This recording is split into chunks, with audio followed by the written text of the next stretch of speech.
The elevator doors slid open, and Evan Cole's world stopped.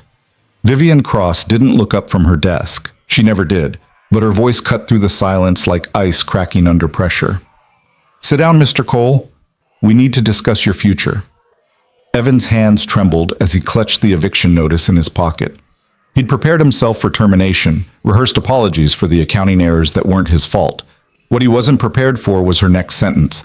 "I need a husband. 1 year. In exchange, I'll erase every debt you have." The words hung in the air like a noose, or a lifeline. Before we begin, if you love stories about unexpected chances and forbidden feelings, hit that like button and drop a comment with your city so I can see how far this story travels. Now, let's dive into Evan's impossible choice. The fluorescent lights in the accounting department buzzed like dying insects, a soundtrack Evan Cole had grown to hate over the past 18 months. He sat hunched over his desk, squinting at spreadsheets that blurred together after 12 straight hours of work. The numbers didn't lie, but they didn't tell the whole truth either. Someone had been cooking the books, and somehow the trail led straight to his terminal. His phone vibrated for the 4th time in an hour. Evan didn't need to check it. The landlord's name would be flashing across the screen again, probably with another threat about the locks being changed if he didn't come up with 3 months back rent by Friday. That was 2 days away. 2 days, and he had exactly $73 in his checking account. "Mr. Cole," Evan's head snapped up.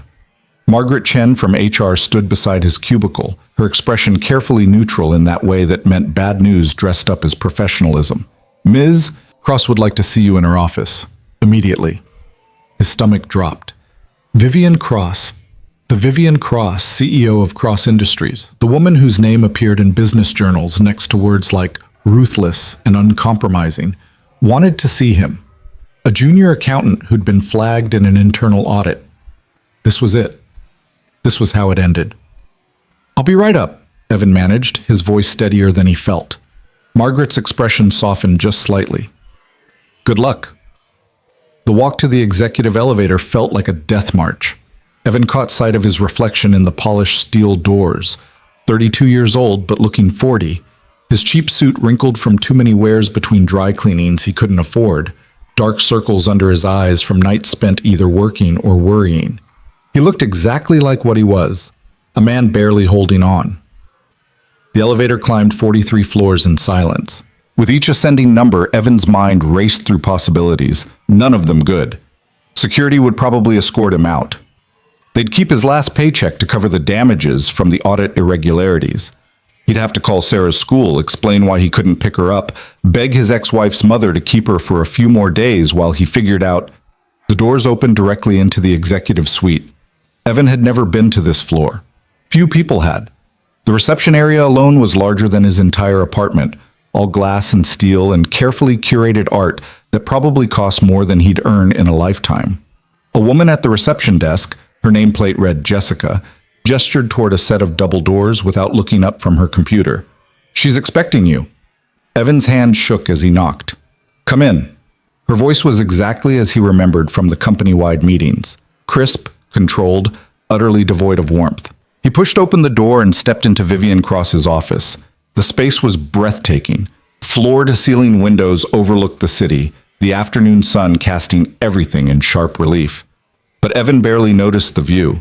His attention locked on the woman behind the massive desk, her fingers steepled beneath her chin, her dark eyes fixed on him with an intensity that made his skin prickle. Vivian Cross was 41, though she could have passed for 35. Her black hair was pulled back in a severe bun, not a strand out of place. She wore a slate gray suit that probably cost more than his car, back when he'd had a car. Everything about her screamed control, from her perfectly manicured nails to the way she held herself utterly still, like a predator deciding whether prey was worth the chase. "Sit down, Mr. Cole." Evan sat. The chair was uncomfortably modern, all angles and no cushion. "Do you know why you're here?" she asked. "I assume it's about the audit." He forced himself to meet her gaze. "I didn't falsify those reports. Someone used my login, my access codes. I've been trying to trace the real source, but..." She held up one hand, cutting him off. "I know you didn't do it." Evan blinked. You What? Marcus Chen, my half-brother and the CFO, has been embezzling funds through various junior-level accounts for the past 8 months. Yours was one of several he compromised. She said it matter-of-factly, as if discussing the weather. He's been very clever about it, almost clever enough. Then why? Because I haven't moved against him yet, Vivian continued, her tone suggesting this should be obvious. Moving against Marcus requires leverage I don't currently possess. He has the board's ear, particularly my mother's. She controls the majority voting shares through a trust. If I accuse Marcus without ironclad proof, he'll twist it into paranoia, paint me as unstable. The company will fracture. Evan's head spun. I don't understand. If you know I'm innocent, why am I here? For the first time, something flickered across Vivian's face. Not quite emotion, but a crack in the perfect mask. Because you're desperate, Mr. Cole. And I need someone desperate. The words landed like a punch. Evan's jaw tightened. Excuse me? You're 3 months behind on rent, Vivian said, pulling out a folder and sliding it across the desk. Your daughter's school has sent 5 notices about unpaid tuition. You have $18,000 in credit card debt, most of it medical bills from your daughter's treatment last year. Your ex-wife is threatening to file for full custody based on your financial instability. Your car was repossessed 2 weeks ago. You're drowning, Mr. Cole, and I'm offering you a lifeline. Evan stared at the folder without touching it. His entire life reduced to a series of failures on paper. How do you... I make it my business to know things, Vivian interrupted. Especially about people who might be useful to me. Useful. The word tasted bitter. What exactly do you want from me? Vivian stood, moving to the window with fluid grace. With the light behind her, she became a silhouette, sharp and untouchable. I need a husband, Mr. Cole, for 1 year. A marriage that looks real enough to satisfy certain legal requirements and personal obligations. Evan's mouth went dry. I'm sorry, what? My father's will contains a rather archaic provision, Vivian said, still facing the window. In order to maintain full control of Cross Industries, I must be married by my 42nd birthday. He believed that marriage indicated stability, maturity, commitment, all the things he felt I lacked. Her voice remained perfectly level, but Evan caught the razor's edge of anger beneath. That birthday is in 6 months. If I'm not married by then, controlling interest passes to a board committee. A committee Marcus has spent years positioning himself to dominate. Can't you just find someone? Evan asked, his mind reeling. Someone from your, your social circle? Vivian turned to face him. Everyone in my social circle wants something. Power, money, access. A marriage to any of them would create complications that would take years to untangle. I need something clean, simple, transactional. She crossed her arms. I need someone who has everything to gain and nothing I want. That's... Evan couldn't find words adequate to the insult. Honest, Vivian finished. That's honest, Mr. Cole. You're not part of my world. You have no connections, no leverage, no hidden agenda.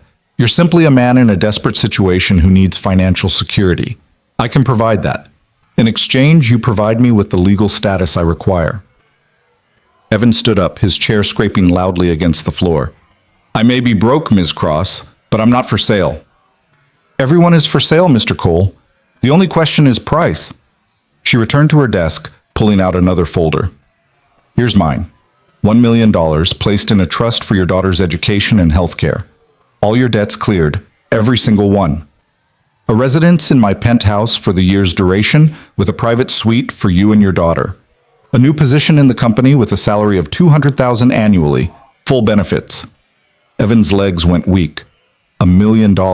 Sarah's future secured. No more collection calls. No more fear of losing her. No more lying awake calculating how many meals he could skip to afford her medication. After the year ends, Vivian continued, we file for a quiet divorce. You walk away with another $1 million, plus continued employment if you wish it. You'll have everything you need to build a stable life for your daughter. All I need is your name on a marriage certificate and your presence at my side for 12 months. Why? Evan demanded, his voice rough. Why me? Out of everyone you could have chosen, why a junior accountant you could fire without a second thought? Vivian's lips curved into something that wasn't quite a smile. Because you have something most people in my life lack, Mr. Cole. Integrity. You didn't steal that money even when you were desperate enough to consider it. Yes, I know you considered it. You work yourself to exhaustion to provide for your daughter. You haven't missed a single one of her doctor's appointments despite the demands of this job. You're exactly the kind of man who would honor a contract even when it costs you. She leaned forward. And that's what I need. Someone who keeps his word. Evan sank back into the chair. His mind spun through the implications. A year of his life. A marriage without love, without real connection. Lying to everyone. His daughter, his family, the world. Playing house with a woman who saw him as a convenient solution to a problem. But Sarah would be safe. She could go to any college she wanted. She'd never have to worry about money for her treatments, never have to hear him explain why they couldn't afford something she needed. What about Sarah? He asked quietly. What do I tell her? The truth, if you choose, or a simplified version of it. Children are more adaptable than adults give them credit for. Vivian's expression softened almost imperceptibly. I have no intention of interfering with your parenting, Mr. Cole. This arrangement is about paperwork and appearances, nothing more. Your daughter's well-being is entirely your domain. And if someone finds out, if the truth comes out, then we deal with it together, Vivian said. But I'm very good at controlling narratives, Mr. Cole. As long as you follow the terms of our agreement, there's no reason anyone would suspect. Evan looked down at his hands, calloused from the manual labor jobs he'd worked before landing this position, scarred from the years when he'd been someone different, someone who'd had choices. What are the terms exactly? Vivian slid a thick document across the desk. It's all spelled out here. You'll need to review it with a lawyer. I'll provide one at my expense if you don't have representation.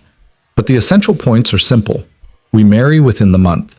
You move into my penthouse. We maintain the appearance of a genuine relationship in public.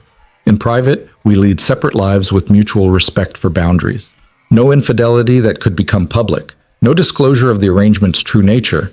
At the end of 1 year, we divorce quietly and part ways. Separate lives, Evan repeated. So this is, what? We're roommates who happen to be legally married? Essentially, Vivian's tone was matter of fact. I'll respect your privacy and expect the same in return. We'll coordinate schedules for public appearances, charity events, business dinners, the occasional family obligation. Beyond that, you're free to live as you choose within the bounds of discretion. Evan picked up the contract, the paper heavy in his hands. It felt like holding the weight of a decision that would define the rest of his life. Can I think about it? You have until tomorrow morning, Vivian said. After that, I'll need to pursue other options. I don't have the luxury of time, Mr. Cole. Neither do you. She was right. Friday was 2 days away. The eviction notice was real. Sarah's school had already sent a letter saying they couldn't guarantee her place next year without payment. His ex-wife's lawyer had filed the custody motion 3 weeks ago. Time was a luxury he'd run out of months ago. I'll give you my answer tomorrow, Evan said, standing on shaky legs. 9 a.m. Don't be late. Vivian's attention had already shifted to her computer screen, dismissing him with the efficiency of someone who'd gotten what she needed from the conversation. Evan left the office in a daze. The elevator ride down felt surreal, as if he'd stepped out of reality and into some fever dream. A marriage contract, a year of his life. Financial security in exchange for what? His dignity? His sense of self? The hope that someday he might find real love again? He made it to his desk and collapsed into his chair, the contract burning like hot coals in his briefcase. Around him, the normal sounds of the office continued, phones ringing, keyboards clicking, the low murmur of conversations. None of his co-workers knew that his entire world had just tilted on its axis. His phone buzzed. Another call from the landlord. Evan let it go to voicemail and pulled out his wallet instead, extracting the small photo he kept tucked behind his driver's license. Sarah, at 6 years old, grinning gap-toothed at the camera, her eyes bright with the kind of joy that made every struggle worth it. She was 8 now, and that joy had dimmed under the weight of their circumstances, the constant moving, the uncertainty, the nights when she pretended not to notice him skipping meals so she could eat. What kind of father was he if he let pride stop him from giving her the life she deserved? What kind of man was he if he sold himself to the highest bidder, even for the best reasons? The questions chased each other through his mind as he packed up his desk at 5 p.m., riding the public bus home to the cramped apartment that wouldn't be home much longer. The building was in one of the city's forgotten neighborhoods, where the rent was cheap because hope was cheaper. Graffiti covered the walls. The elevator had been broken for 3 months. Evan climbed the stairs to the 4th floor, his legs heavy with exhaustion and indecision. "Daddy!" Sarah's voice cut through his fog of worry like sunshine through clouds. She burst out of the neighbor's apartment, Mrs. Patterson, their godsend of a neighbor who watched Sarah after school, and launched herself into his arms. Evan caught her, spinning her around despite his fatigue. "Hey, Princess, how was school?" "We learned about fractions." Sarah's enthusiasm was infectious. "And Mrs. Patterson made cookies. She saved you too." Evan hugged her tight, breathing in the scent of her strawberry shampoo. 8 years old and already too aware of their struggles, already learning to find joy in small things because the big things were always just out of reach. "Thank you, Mrs. Patterson," Evan called over Sarah's head. The elderly woman waved from her doorway. "Anytime, honey. You look tired. Everything okay?" "Just a long day," Evan lied, the words coming easier than they should. "Come on, Princess. Let's get dinner started." Their apartment was tiny, a one-bedroom where Sarah slept on a pull-out couch in the living room because Evan had given her the bedroom. The furniture was secondhand, the carpet stained, the windows overlooking a brick wall 3 feet away. But Sarah had decorated with drawings from school, and Evan had painted her favorite colors on the walls, and somehow they'd made it a home. While Sarah did her homework at their tiny kitchen table, Evan prepared dinner from what was left in the refrigerator. Pasta again. They'd been eating a lot of pasta lately. Sarah didn't complain, she never complained, but Evan saw how she looked at the school cafeteria menu, at the meals other kids brought in their lunch boxes. "Daddy?" Sarah's voice was small. "Jenny's mom said she's going to Disney World this summer." Evan's heart clenched. "That's nice, Princess. Have you ever been to Disney World?" "A long time ago," Evan said, stirring the pot with more attention than it needed. "When I was a kid." "Do you think we could go sometime, maybe for my birthday?" Her birthday was in 3 months. Evan had been saving for a cake and a small gift, trying to scrape together enough to make it special. Disney World wasn't even in the same universe as possible. "Maybe someday," he said, hating himself for the lie. Sarah was quiet for a moment, then, "It's okay if we can't. I know money is tight." 8 years old and already making herself smaller to fit their circumstances. Evan turned off the stove and knelt down beside her chair, taking her small hands in his. "Hey, look at me." He waited until her brown eyes, so much like his own, met his. "You never have to worry about money. That's my job. Your job is to be a kid, to dream big, to want things. Don't ever make yourself smaller because of our situation, okay? Promise me." Sarah nodded, but Evan could see she didn't quite believe him. How could she? Words were cheap when reality kept proving them wrong. After dinner, after homework, after the bedtime routine they'd perfected over 3 years of doing this alone, Evan sat on his bed with Vivian's contract spread before him. The legal language was dense, but the meaning was clear enough. Sign away a year of his life. Pretend to love a woman who saw him as a means to an end. Live in a world that wasn't his, surrounded by luxury he'd never earned. And in exchange, Sarah would have everything: education, healthcare, stability, a chance at the life she deserved. His phone rang. Evan glanced at the screen. Jennifer, his ex-wife. He almost didn't answer, but calls from Jennifer were rare enough these days to mean something urgent. "Hello." "Evan, we need to talk about the custody hearing." Jennifer's voice was tight, stressed. They'd been divorced for 3 years, married for barely 2 before that. She'd remarried 18 months ago to a man who owned a chain of car dealerships and lived in a house with a pool. Her lawyer wanted to argue that Evan's financial instability made him an unfit custodial parent. "I'm working on it," Evan said, exhaustion making him blunt. "I'll have everything sorted before the hearing." "How?" Jennifer demanded. "Evan, I know you're trying. I know you love her, but love doesn't pay for her medication. Love doesn't keep a roof over her head. David and I can provide for her, really provide for her. Not just scraping by, but giving her opportunities. Dance classes, music lessons, college savings. I said I'm working on it. Evan's grip on the phone tightened. I'll have a stable situation within the month. Better than stable. Trust me.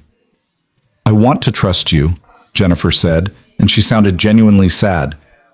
But you've been saying that for a year. At some point I have to put Sarah first. She's always first for me. Evan's voice cracked. Everything I do is for her. Then prove it. Jennifer sighed. The hearing is in 6 weeks. If things haven't changed by then, Evan, I'm sorry, but I can't keep waiting for you to get your life together. The line went dead. Evan sat in the dark, the contract pages rustling in his trembling hands. 6 weeks. He had 6 weeks to prove he could provide for his daughter, or he'd lose her to a man who could give her everything Evan couldn't. He thought about Vivian Cross sitting in her glass tower, offering him a devil's bargain wrapped in cold efficiency. A year of pretending, a year of living a lie. But at the end of it, he'd have the means to keep Sarah, to give her the life Jennifer was threatening to provide. Was it really selling out if he was buying his daughter's future? Evan pulled out his phone and typed a message to the number Vivian had included in the contract. I'll be there at 9 a.m. tomorrow. We should discuss the finer details. The response came within seconds. I'll have my lawyer present. Come prepared to sign. No hesitation, no second thoughts. Just pure, efficient certainty. That was Vivian Cross, a woman who knew what she wanted and took it without flinching. Evan looked at the photo of Sarah he'd propped on his nightstand. Her smile seemed to glow in the dim light, full of trust that her daddy would make things right.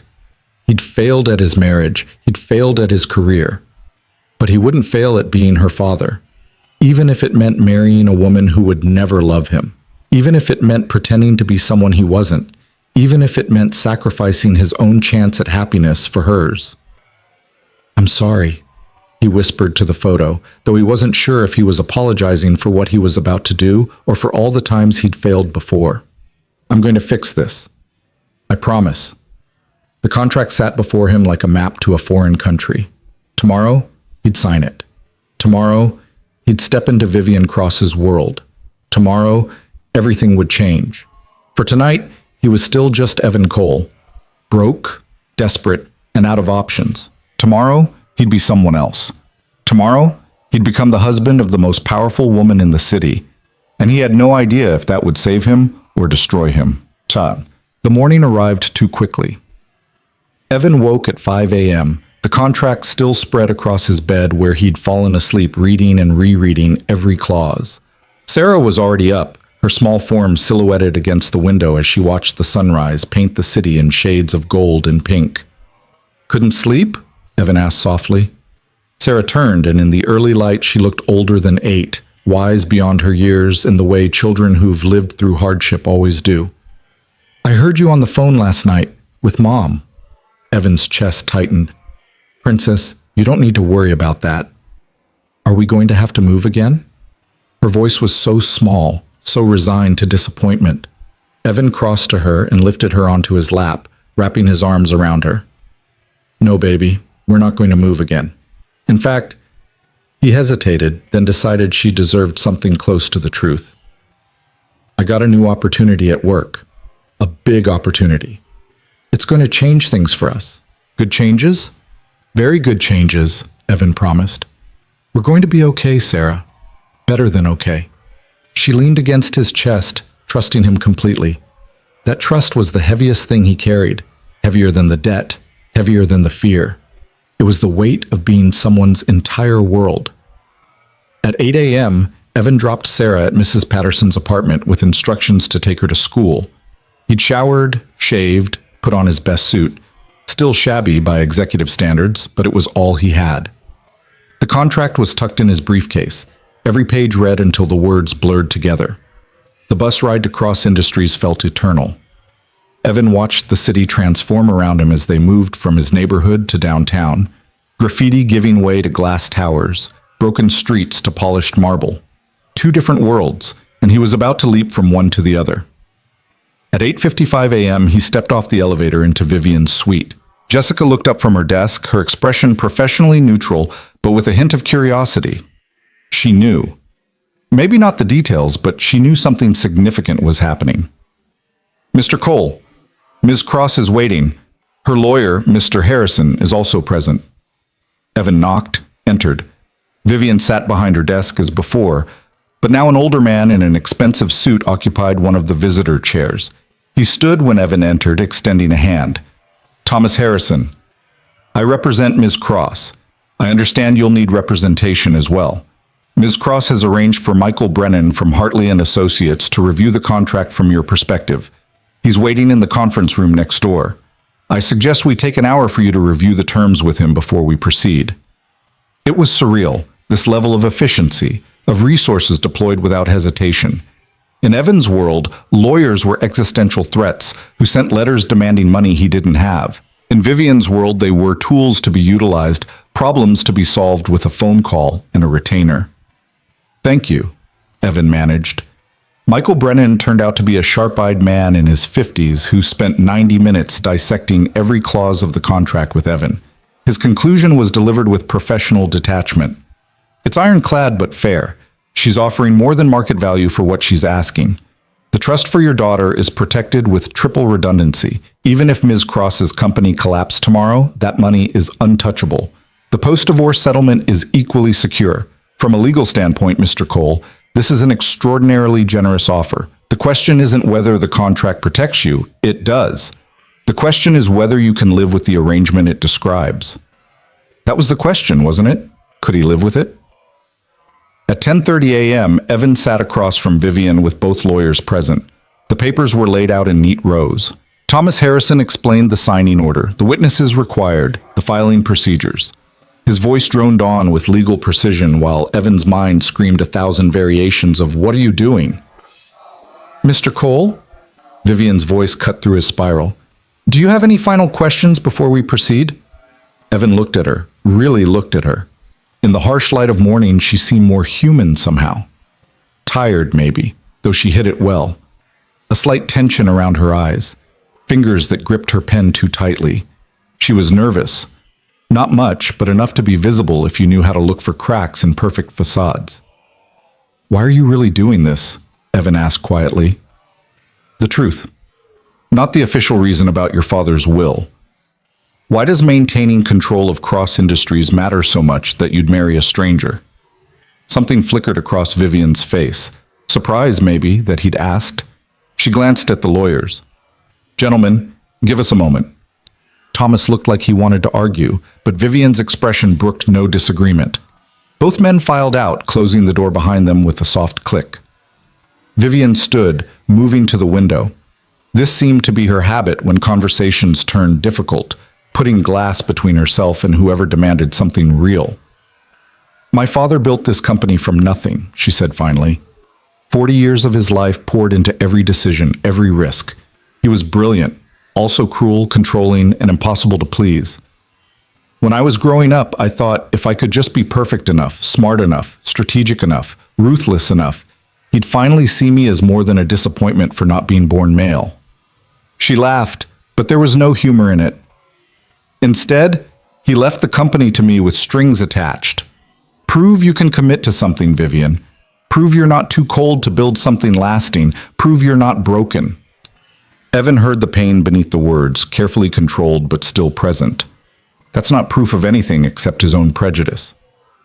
Perhaps, Vivian agreed.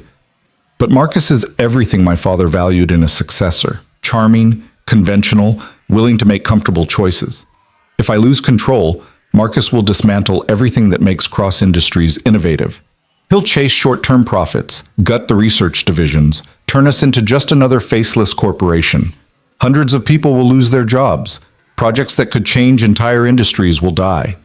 She turned to face him. So yes, I'll marry a stranger if that's what it takes. I'll do whatever is necessary to protect what my father built. Not for his sake, but because it deserves better than Marcus's mediocrity. It was the most human thing Evan had heard her say. Behind the Ice Queen exterior was someone fighting to prove her worth against impossible standards, protecting something she loved even if it cost her dignity. Okay, Evan said. Let's do this. They signed in silence, witnessed by lawyers who would file the papers that afternoon. With each signature, Evan felt his old life falling away. By the time the final document was notarized, he was no longer just Evan Cole, single father and struggling accountant. He was Vivian Cross's husband, and nothing would ever be the same. The penthouse occupied the entire 52nd floor of the Millennium Tower, a monument to wealth that made Evan's stomach turn as the private elevator climbed higher than he'd ever lived. Sarah pressed her face against the glass wall, watching the city shrink beneath them, her small backpack clutched in both hands. She hadn't said much since he'd explained they were moving, not angry, just quiet in that way that told him she was processing something too big for 8-year-old words. It's temporary, Evan had told her that morning while packing their few belongings. Ms. Cross needs help with a special project at work, and part of the arrangement includes housing. We'll have our own space. You'll have your own room. Not quite a lie. Not quite the truth. Sarah had nodded, asked if she could bring her stuffed elephant, and started folding her clothes with careful precision. She was so used to upheaval that this was just another change in a life defined by instability. The elevator chimed. The doors opened directly into the penthouse. No hallway, no neighbors, just immediate entry into a space that belonged in architecture magazines. Floor-to-ceiling windows wrapped around 3 sides, offering views that stretched to the horizon. The interior was all clean lines and expensive minimalism. White marble floors, black leather furniture, abstract art that probably cost more than Evan's entire childhood home. Wow, Sarah breathed. Vivian emerged from what Evan assumed was the kitchen, looking different than she did at the office. She'd traded her severe suit for dark slacks and a cream cashmere sweater, her hair loose around her shoulders instead of pulled back. She looked younger like this, almost approachable. You're here. Vivian's gaze moved from Evan to Sarah, her expression carefully neutral. This is your daughter. Sarah, Evan said, placing a hand on his daughter's shoulder. Sarah, this is Ms. Cross. We're going to be staying here for a while. Sarah stepped forward, extending her hand with surprising formality. Thank you for letting us stay in your home, Ms. Cross. Something flickered in Vivian's eyes, surprise maybe, at the child's composure. She shook Sarah's hand with equal seriousness. You're welcome. I hope you'll be comfortable. Would you like to see your room? Vivian led them down a hallway, her heels clicking against marble. She stopped at a door and pushed it open, revealing a bedroom that made Sarah gasp. It was easily 3 times the size of their entire previous apartment, with its own bathroom, a bay window with a reading nook, and furniture that looked straight out of a catalog. The walls were painted a soft lavender, Sarah's favorite color, though Evan hadn't mentioned that. Either lucky guess or frighteningly thorough research. I wasn't sure what an 8-year-old would like, Vivian said, her tone still neutral, but watching Sarah's reaction carefully. If you'd prefer different colors or furniture, we can change it. It's perfect, Sarah whispered, setting down her backpack and moving to the window like she was afraid touching anything might make it disappear. I can see everything from here. Your room is next door, so Vivian told Evan, gesturing to an adjacent door. Connected bathroom between the 2 rooms, which you can lock from your side. The rest of the penthouse is shared space, though I'm rarely home before 8 p.m. on weekdays. Evan's room was equally impressive. King-sized bed, walk-in closet, bathroom with both a shower and a soaking tub that could fit 3 people. Everything was in shades of gray and navy, masculine and expensive. A far cry from the mattress on the floor he'd been sleeping on for the past year. There are some things we need to discuss, Vivian said once Sarah was occupied with exploring her new space. She led Evan to the kitchen, which was all stainless steel and granite, probably equipped for a professional chef, though Evan suspected it rarely got used. About how this arrangement will work practically. Evan leaned against the counter, exhaustion suddenly hitting him. It had been 3 days since he'd signed the contract. 3 days of whirlwind preparation, moving what little they owned, coordinating with Sarah's school for the address change, navigating Jennifer's suspicious questions about his sudden improvement in circumstances. I told my ex-wife I got a promotion, Evan said. She didn't believe it at first. I had to show her the new employment contract. Smart, Vivian said, pulling out her phone and typing something. I've arranged for your salary increase to be backdated and processed as a legitimate promotion. The narrative is that you impressed me with your audit work, and I moved you to a special projects position reporting directly to me. It's close enough to the truth to be believable. And when people ask why I'm living here, we're dating, Vivian said matter-of-factly. It moved quickly, rushed perhaps, but not unheard of. We'll announce the engagement in 2 weeks, marry within the month. The speed will raise eyebrows, but people expect me to be unconventional. It fits the narrative. Evan's head spun. 2 weeks. You want to announce we're engaged in 2 weeks. I want to have the wedding done within contract timelines, Vivian corrected. Everything must be finalized before my birthday. That gives us limited time to establish a believable relationship history. Starting tomorrow, we'll need to be seen together. Lunches, dinners, public enough to be noticed, but not so obvious it seems staged. I have Sarah, Evan protested. I can't just... I've arranged for a nanny, Vivian interrupted. Margaret Torres. She came highly recommended, has excellent references, and is available to start immediately. She'll handle after-school care on days when you have obligations with me. Evan's jaw tightened. I don't need a nanny. I take care of my daughter. And you still will, Vivian said, her tone sharpening. But this arrangement requires flexibility from both of us, unless you'd prefer to bring Sarah to business dinners and charity galas. She was right, and Evan hated that she was right. This was the deal. This was what he'd signed up for. Still, it rankled. This casual reorganization of his life, the way Vivian solved problems by throwing money and resources at them without asking what he might actually need or want. Fine, he said. But I meet this Margaret person before she spends any time with Sarah. And Sarah gets veto power. If she's not comfortable, we find someone else. Something that might have been respect crossed Vivian's face. Agreed. She'll be here tomorrow at 9 a.m. She pulled out a small box from a kitchen drawer and slid it across the counter. You'll need this. Evan opened it. Inside was a ring, elegant, expensive, a band of platinum with subtle detailing. Not flashy, but clearly worth more than any piece of jewelry he'd ever touched. It should fit, Vivian said. I estimated based on your hand size. There's a matching engagement ring for me that we'll present at the announcement. Evan slipped the ring on. Perfect fit, of course. Vivian Cross didn't do anything halfway. The metal felt foreign against his skin, a constant reminder of the bargain he'd made. One more thing, Vivian said, pulling out her phone again. We need to discuss the rules for cohabitation. She swiped through what appeared to be a document and handed him the phone. Evan scanned the list, his jaw dropping with each item. You made a list? I find clarity prevents misunderstandings, Vivian said. Review it and let me know if anything seems unreasonable. Evan read through the points, his disbelief growing. Shared spaces to be kept clean. Noise levels after 10 p.m. Guest policies. Schedule coordination for bathroom use. It read less like a marriage agreement and more like roommate rules for college freshmen. This is insane, he said finally. You do realize that, right? We're supposed to be married. Married people don't have guest policies and bathroom schedules. Married people who actually know each other don't, Vivian corrected. We're strangers living in close quarters.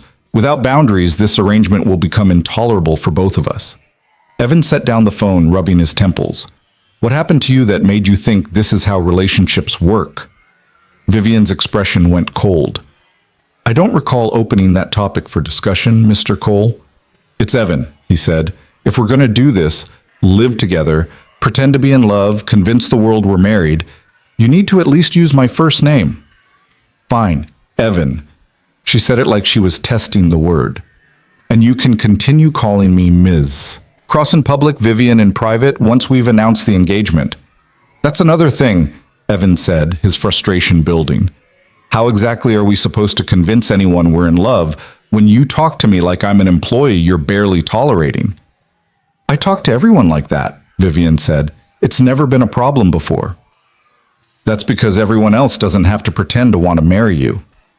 The words came out harsher than Evan intended. Vivian's face went completely blank, all expression wiped away, leaving only that perfect mask she wore in the boardroom. When she spoke, her voice was ice. Perhaps we should establish another boundary. When we're not actively performing for an audience, we maintain professional distance. You live your life. I live mine. We coordinate when necessary and otherwise stay out of each other's way. That should minimize opportunities for friction. She walked past him toward her own bedroom, her posture rigid. Evan wanted to call her back, to apologize for the low blow, but what was the point? She was right. They were strangers bound by a contract, not a relationship. Expecting anything more was foolish. That night, Evan lay in the absurdly comfortable bed in his new room, staring at the ceiling and wondering what he'd gotten himself into. Through the walls, he could hear the faint sounds of Sarah settling into her own space, drawers opening and closing as she unpacked her few belongings, the creak of bed springs as she tested the mattress.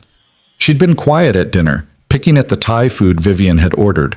Apparently cooking wasn't something that happened in this kitchen. His phone buzzed. A text from Jennifer. "The address you gave the school is the Millennium Tower. Are you seriously living there?" "What's going on, Evan?" Evan typed and deleted 3 responses before settling on, "I told you, new position at work. It comes with housing benefits. Sarah is fine. Better than fine. I want to see her. This weekend." "Of course." "Saturday afternoon? I can bring her to you." "No, I want to see where she's living." "I'll come to you, 2 p.m. Evan closed his eyes. Jennifer would take one look at this place and immediately know something was wrong. She'd always been able to read him, even during the worst parts of their marriage. She'd see through whatever story he tried to sell. Another buzz, this time from Vivian. "We need to synchronize our story before any visitors arrive. Tomorrow morning, breakfast at 7. Come prepared to discuss relationship history details." Evan almost laughed. Relationship history details, like they were preparing for a deposition rather than trying to convince people they'd fallen in love. But that was the arrangement, wasn't it? Nothing real, everything calculated, emotions checked at the door. He thought about the ring on his finger, already leaving a pale band where it pressed against his skin. 24 hours in, and he already felt like he was playing a role in someone else's life. Morning came with winter sun streaming through windows that faced east. Evan woke before his alarm, disoriented by the unfamiliar room, the expensive sheets, the silence that came with being 52 floors above street noise. He checked on Sarah, still sleeping, her stuffed elephant clutched to her chest, then headed to the kitchen where Vivian was already seated at the dining table with her laptop and a cup of black coffee. She looked up when he entered, her expression unreadable. "Coffee's ready. Help yourself." The coffee was dark and rich, the kind you got at expensive cafes, not the instant stuff Evan had been making do with. He poured a cup and sat across from Vivian, the table large enough that they could have fit 6 more people comfortably. "We need a story," Vivian said without preamble. "How we met, when we started seeing each other, why we're moving so quickly. It needs to be consistent, believable, and simple enough that we won't contradict each other under casual questioning." Evan sipped his coffee. "You've thought about this." "I've thought about everything," Vivian said.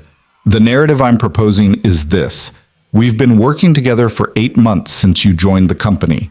We maintained a professional relationship until about 6 weeks ago, when I asked you to stay late to help with a special project. Working closely revealed compatibility neither of us expected. We began dating discreetly. I value privacy. You were concerned about workplace perception. 3 weeks ago, I met Sarah. Last week, I proposed." "You proposed?" Evan raised an eyebrow. "That's not exactly traditional." "I'm not exactly traditional," Vivian said. "It fits my character. People expect me to approach relationships the way I approach business, directly and without excessive sentiment. You said yes because despite the unconventional nature, you recognize something genuine." She paused. "The key details are the timeline. 6 weeks of dating, discreet enough that most coworkers weren't aware. That explains why there's no social media history, no witnesses to our supposed romance. What about the promotion? People will say you're showing favoritism." "Let them," Vivian said. "The promotion is legitimate. Your audit work was exemplary, and I need someone I trust for special projects. If people want to gossip about whether our personal relationship influenced professional decisions, that's background noise. What matters is that the core story is consistent." Evan set down his cup. "You're good at this. The lying." "I prefer to think of it as strategic narrative construction," Vivian said coolly. "And yes, I'm very good at it. I've spent my entire life managing perceptions and controlling information flow. This is no different." "It's completely different," Evan said. We're talking about faking emotions, not managing quarterly earnings reports. Are we? Vivian's gaze was steady. Because from where I sit, both require the same skills: understanding your audience, delivering consistent messages, maintaining credibility under scrutiny. The only difference is subject matter. Evan wanted to argue, but what was the point? She wasn't wrong, technically. He just hated how cold it all was, how calculated. This was his life she was strategizing about, his daughter's future built on a foundation of carefully constructed lies. Fine, he said. We have our story. What else? Physical comfort, Vivian said, and Evan nearly choked on his coffee. She continued without reaction. For the relationship to appear genuine, we need to be comfortable with casual physical contact, holding hands, my hand on your arm, brief touches that indicate familiarity. In public, especially at events where we'll be photographed, we may need to appear more affectionate. Define more affectionate. Arm around your waist, your arm around my shoulders, standing close. Perhaps. She hesitated, the first break in her perfect composure. Occasional kissing. Nothing inappropriate. Brief and infrequent, but enough to sell the illusion. Evan's throat went dry. You want to practice kissing? I want to establish comfort with the concept, Vivian corrected. So when it becomes necessary, neither of us reacts awkwardly. We're supposed to be in love. People in love touch each other without thinking about it. This is insane, Evan muttered. This is the arrangement, Vivian said. If you're not comfortable with it, now would be the time to say so. Evan thought about Sarah, probably waking up in her lavender bedroom with its bay window and reading Nook. Thought about the trust fund that would pay for college, the health care that would cover every treatment she might ever need. Thought about Jennifer's custody motion and the hearing in 5 weeks. I'm comfortable with it, he lied. Vivian nodded as if checking an item off an invisible list. Good. We'll start with hand-holding at the office. Tomorrow we have lunch at Maria. It's public enough to be noticed, but not so obvious that we're staging. Friday evening, there's a gallery opening that several board members will attend. That will be our first major public appearance as a couple. That's in 3 days, Evan said. You don't think that's rushing it?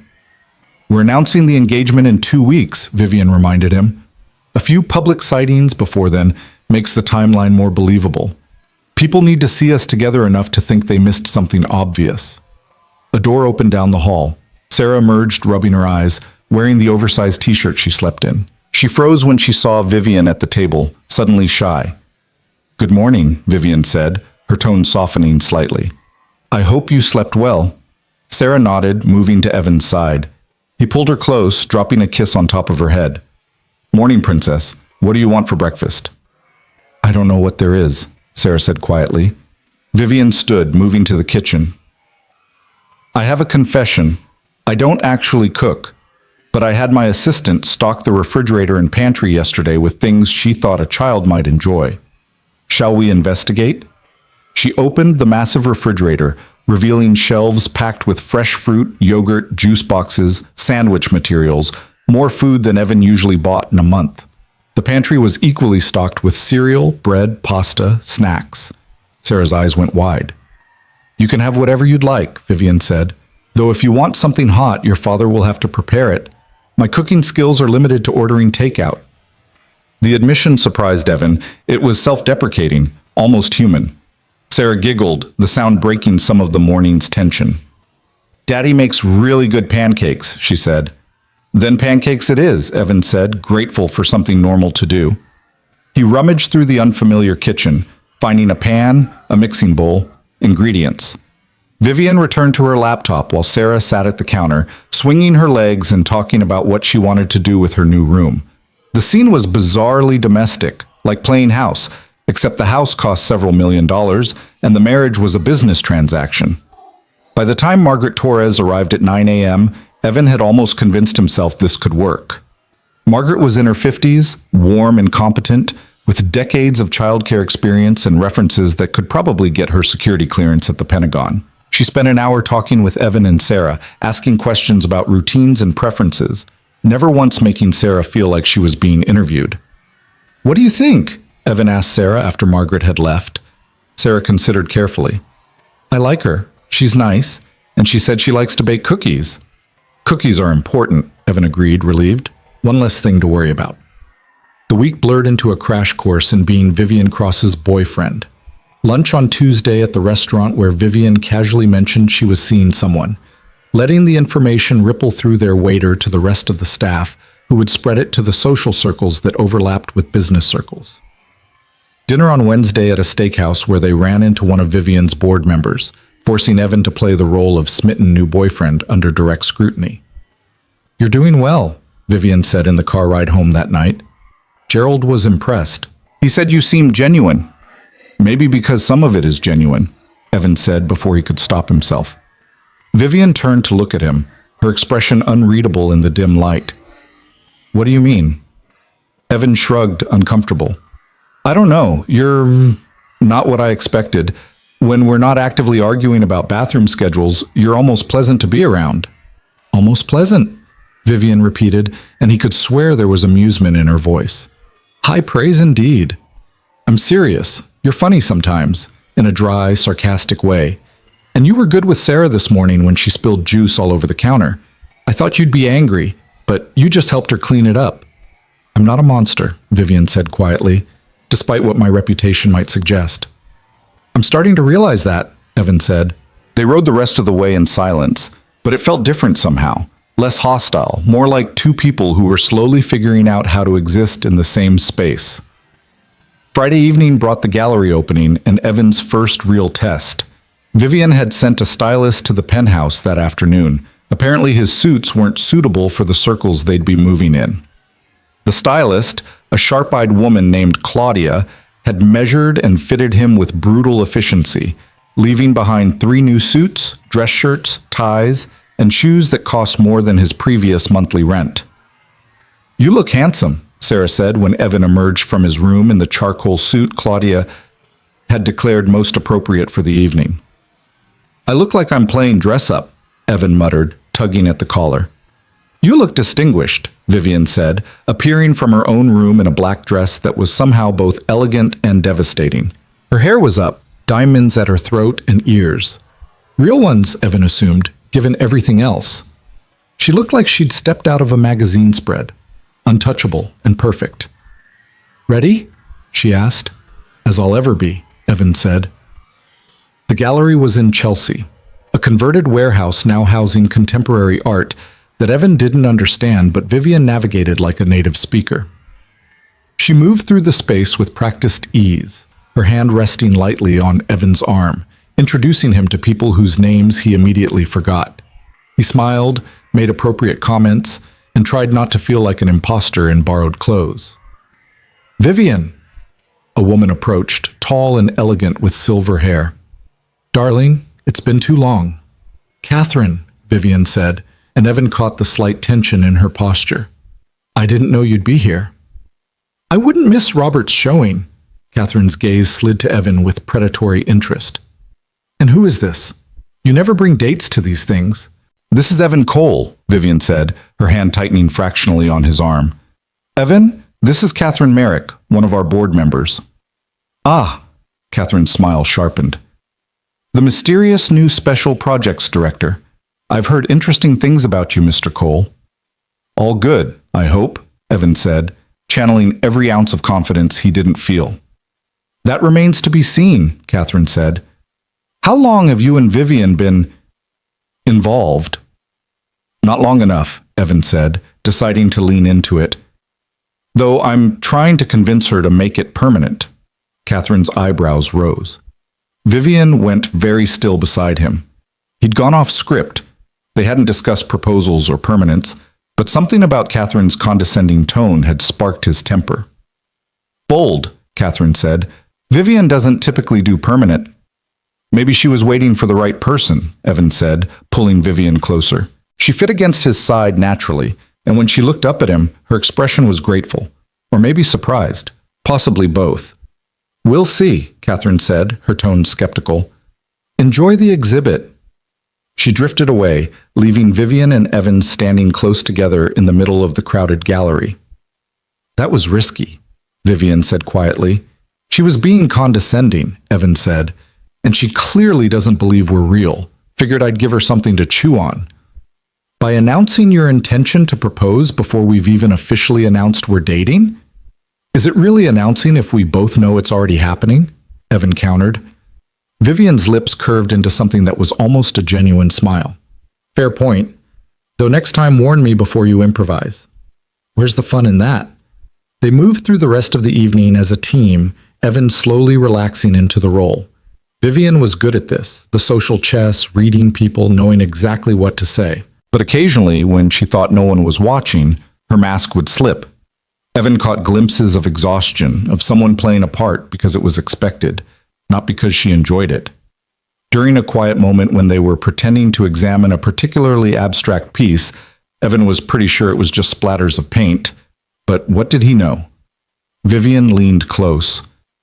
"Thank you," she said softly. "For earlier, with Catherine, you didn't have to defend me." "Actually, I did," Evan said. "That's the deal, right? We're a team now, at least in public." "Right," Vivian said, something complex moving across her face. "In public." The ride home was quiet. Sarah was already asleep when they got back, Margaret dozing on the couch with a book in her lap.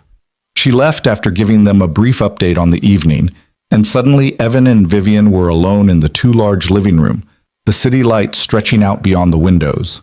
"That went well," Vivian said, slipping off her heels with visible relief. "Better than I expected, actually. You're a natural at this." "At lying," Evan said, loosening his tie. "At understanding what people need to see," Vivian corrected. She moved to the bar, pouring herself 2 fingers of scotch. "Want one?" "Sure." She poured a second glass and handed it to him.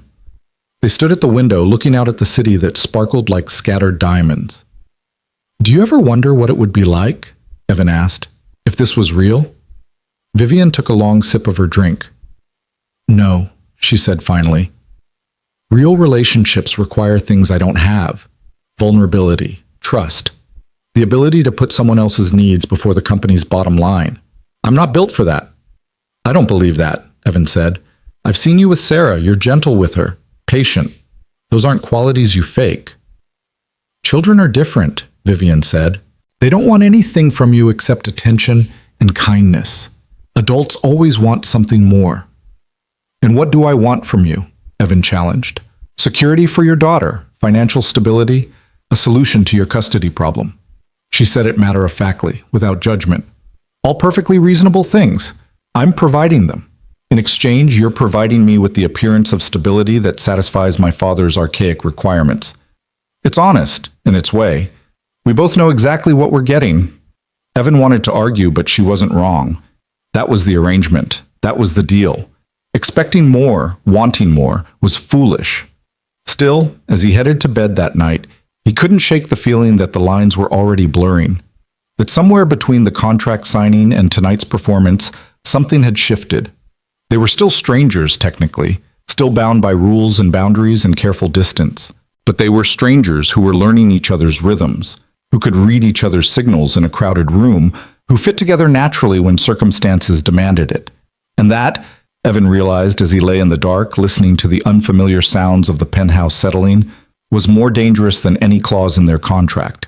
2 weeks became 3, and the boundaries Vivian had so carefully constructed began to crack in ways neither of them acknowledged out loud.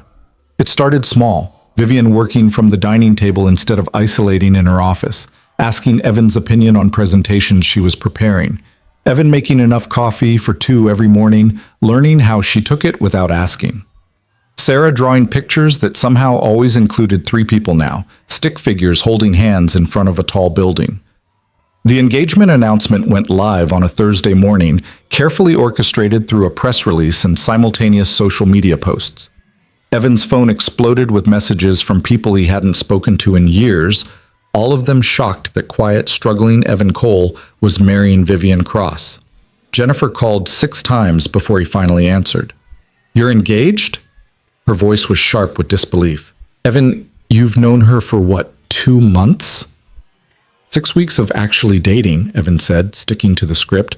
"I know it's fast, but when you know, you know."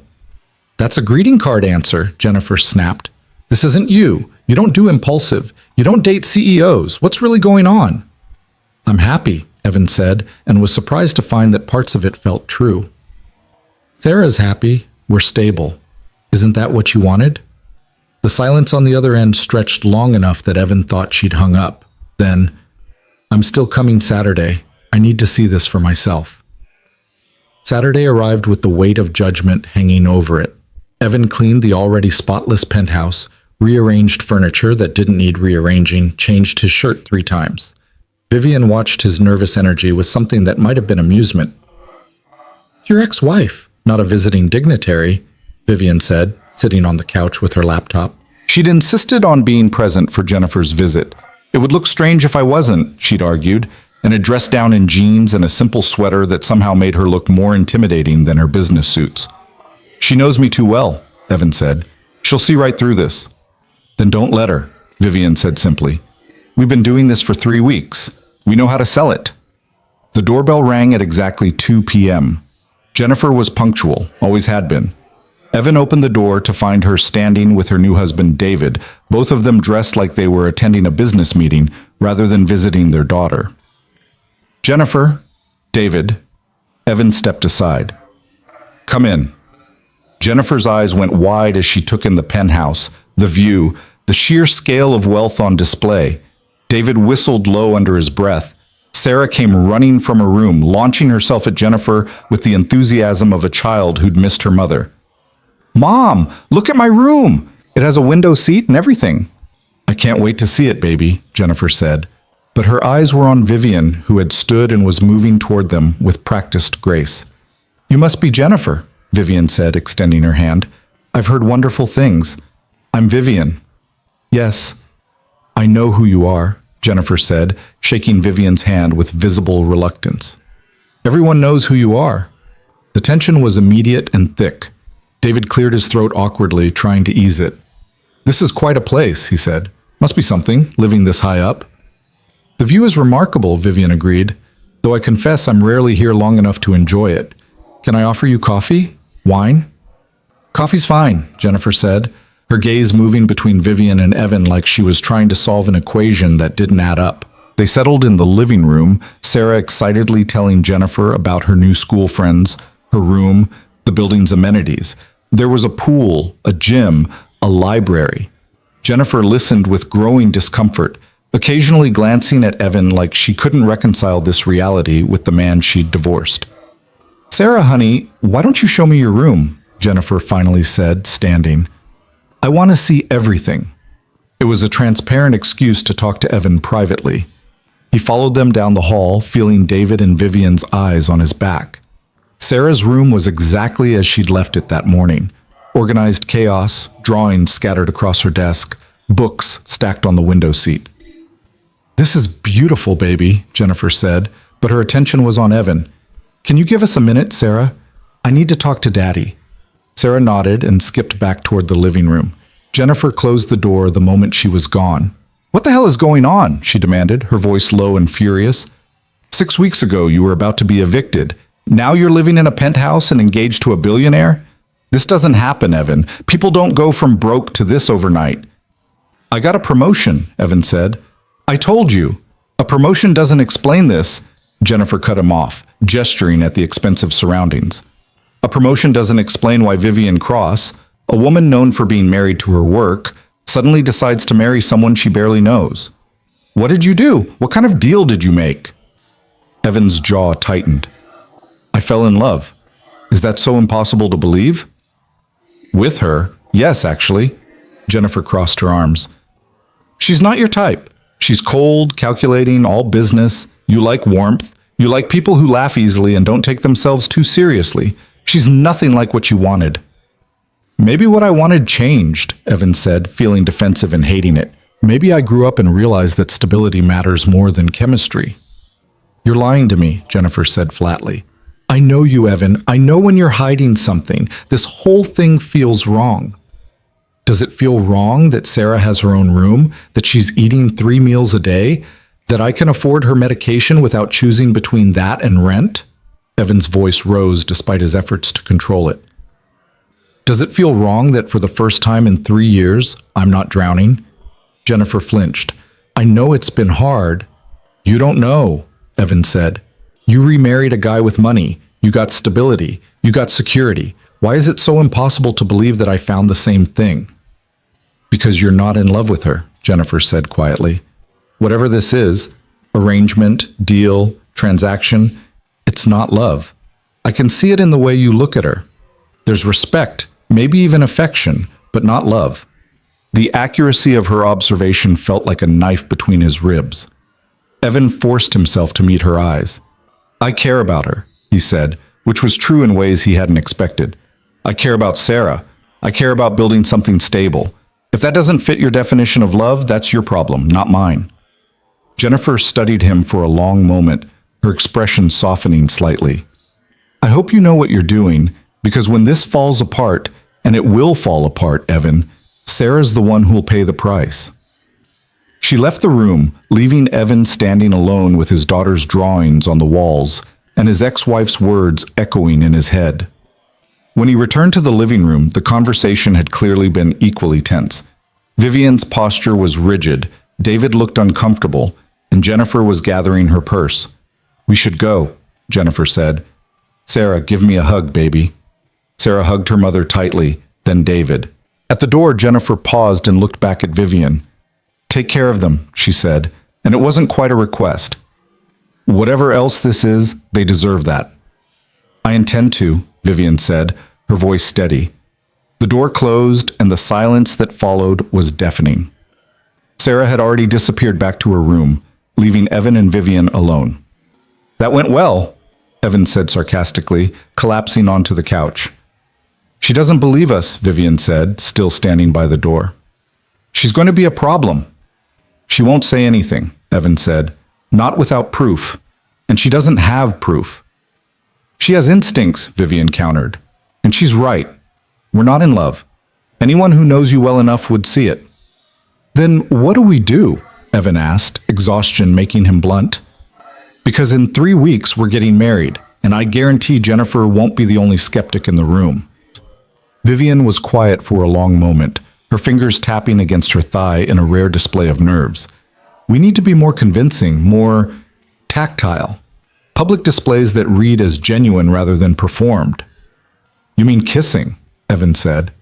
Among other things, Vivian agreed. We've been too careful, too controlled. Real couples are messier, more spontaneous. I don't know if you've noticed, but spontaneity isn't exactly your strong suit, Evan said. Something that might have been a smile crossed Vivian's face. Then perhaps you'll have to teach me. The wedding was scheduled for 3 weeks out at Vivian's family estate upstate, a sprawling property that had been in the Cross family for generations.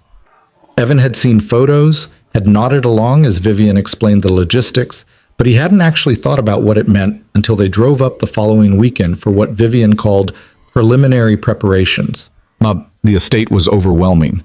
A main house that could accurately be called a mansion, surrounded by gardens and outbuildings and enough land that you couldn't see the property lines. Vivian's mother, Eleanor Cross, waited on the front steps, a woman in her 70s who wore pearls and judgment with equal comfort. Vivian, Eleanor said, kissing her daughter's cheeks with the warmth of a business transaction. And this must be Evan. Mrs. Cross, Evan said, extending his hand. Thank you for hosting the wedding. It's where all the cross marriages have begun, Eleanor said, her tone suggesting this was obligation rather than joy. Though I must say the timeline is rather rushed. One wonders about the hurry.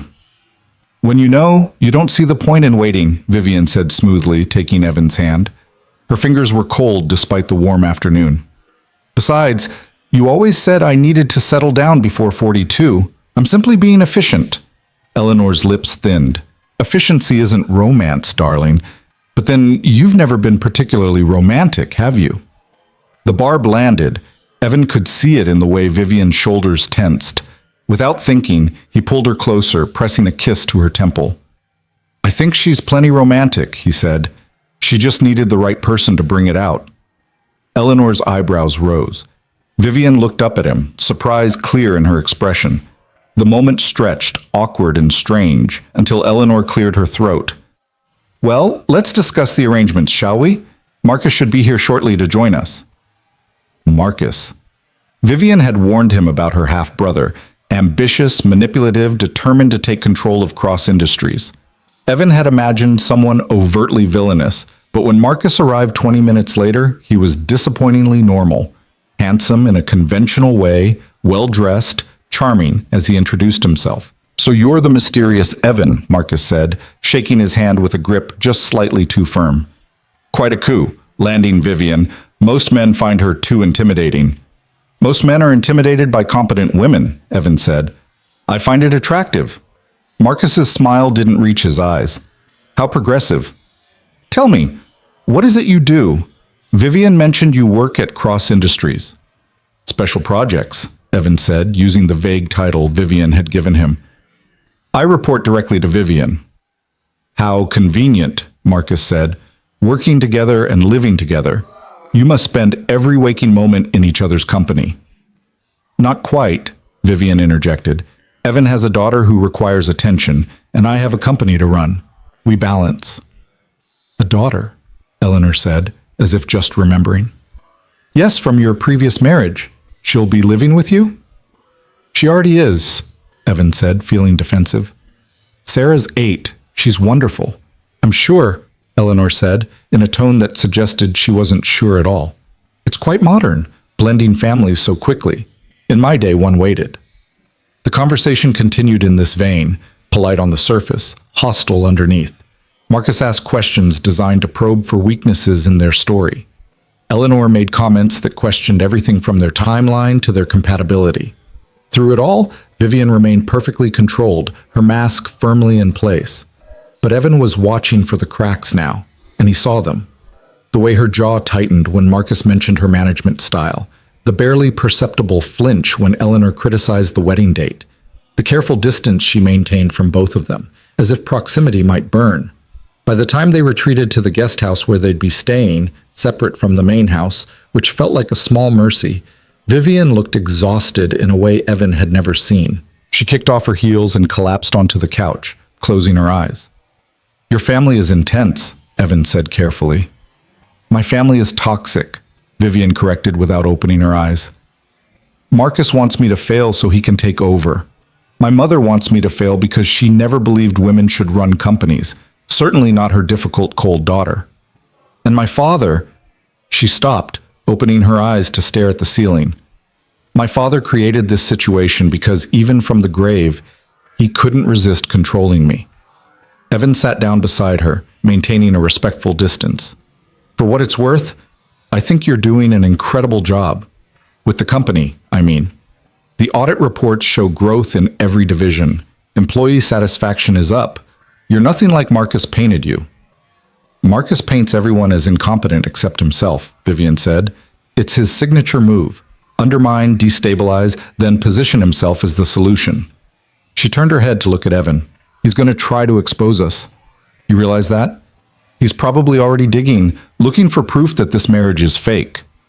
"Then we make sure he doesn't find any," Evan said. "How? We barely touch. We maintain separate bedrooms, even in private. Anyone watching closely would see we're not—" She stopped herself. "Not what?" Evan asked quietly. "Not in love," Vivian finished. "Jennifer saw it immediately. Marcus will see it too. And once he has that leverage, he'll use it to destroy everything." Evan thought about Jennifer's words, about the way real couples were messy and spontaneous, about how their careful distance might be the very thing that gave them away. "So we change," he said. "We stop being so careful." "What do you mean?" "I mean we actually try," Evan said. "Not just the public performances, but the private moments. We learn to be comfortable with each other, to touch without thinking about it, to act like people who actually share a life instead of people following a script." Vivian sat up, studying him with those dark eyes that always seemed to see too much. "That's dangerous." "More dangerous than Marcus exposing us?" Evan challenged. "Different dangerous," Vivian said. "What you're suggesting, blurring the lines between performance and reality, that's how people get hurt." "We're adults," Evan said. "We both know what this is. We can handle being more convincing without losing sight of the arrangement." Vivian looked like she wanted to argue, but footsteps on the guest house porch interrupted. Marcus's voice called through the door. "Vivian, Mother wants to discuss the ceremony schedule. Vivian stood, smoothing her clothes, her mask sliding back into place. But before she opened the door, she looked back at Evan. Fine, she said quietly. We'll try it your way. But don't say I didn't warn you when the lines get too blurred to see clearly. She opened the door, and Marcus stood there with a smile that didn't reach his eyes. But instead of his usual calculation, Evan saw something else. Suspicion, sharp and focused. Marcus was watching them, looking for cracks, looking for proof. The realization hit Evan like cold water. Marcus wasn't waiting to investigate. He already was. The next morning, Evan woke to find the guest house empty. Vivian's bedroom door was open, her bed perfectly made, no sign she'd slept there at all. He found her in the estate's garden, sitting on a stone bench with a cup of coffee, staring at nothing. Couldn't sleep? He asked, sitting beside her. I don't sleep well here, Vivian said. Too many memories. None of them good. Evan waited, giving her space to continue if she wanted. After a long moment, she did. My father used to test me, she said quietly. Business scenarios, ethical dilemmas, leadership challenges. From the time I was 12 until I left for college, every dinner was an interrogation disguised as conversation. Marcus would give simple answers. Whatever he thought Father wanted to hear. I'd try to give honest ones, and Father would tear them apart, show me all the ways I was wrong, not strategic enough, too emotional, too soft. She laughed bitterly. He was training me to take over the company, but what he was really doing was teaching me that vulnerability was weakness, that caring about people meant failure. That's not true, Evan said. Isn't it? Vivian looked at him. Every relationship I've had has ended because I couldn't give enough of myself. Every friendship faded because I put the company first. I'm 41 years old, and I'm marrying someone I barely know because it's the only way to save what my father built. He was right about me. I'm too cold for real connections. You're not cold, Evan said firmly. You're careful. There's a difference. You've been hurt, so you protect yourself. That's not weakness, that's survival. Vivian was quiet for a long moment. Then, so softly, he almost missed it.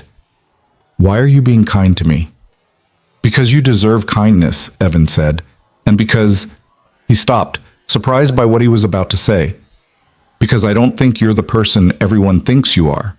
I think you're someone who spent so long wearing armor that you've forgotten you don't have to wear it all the time. Vivian's eyes glistened, and for a moment Evan thought she might cry. But she blinked, and the moment passed, control reasserting itself. We should head back, she said, standing. Mother will wonder where we are.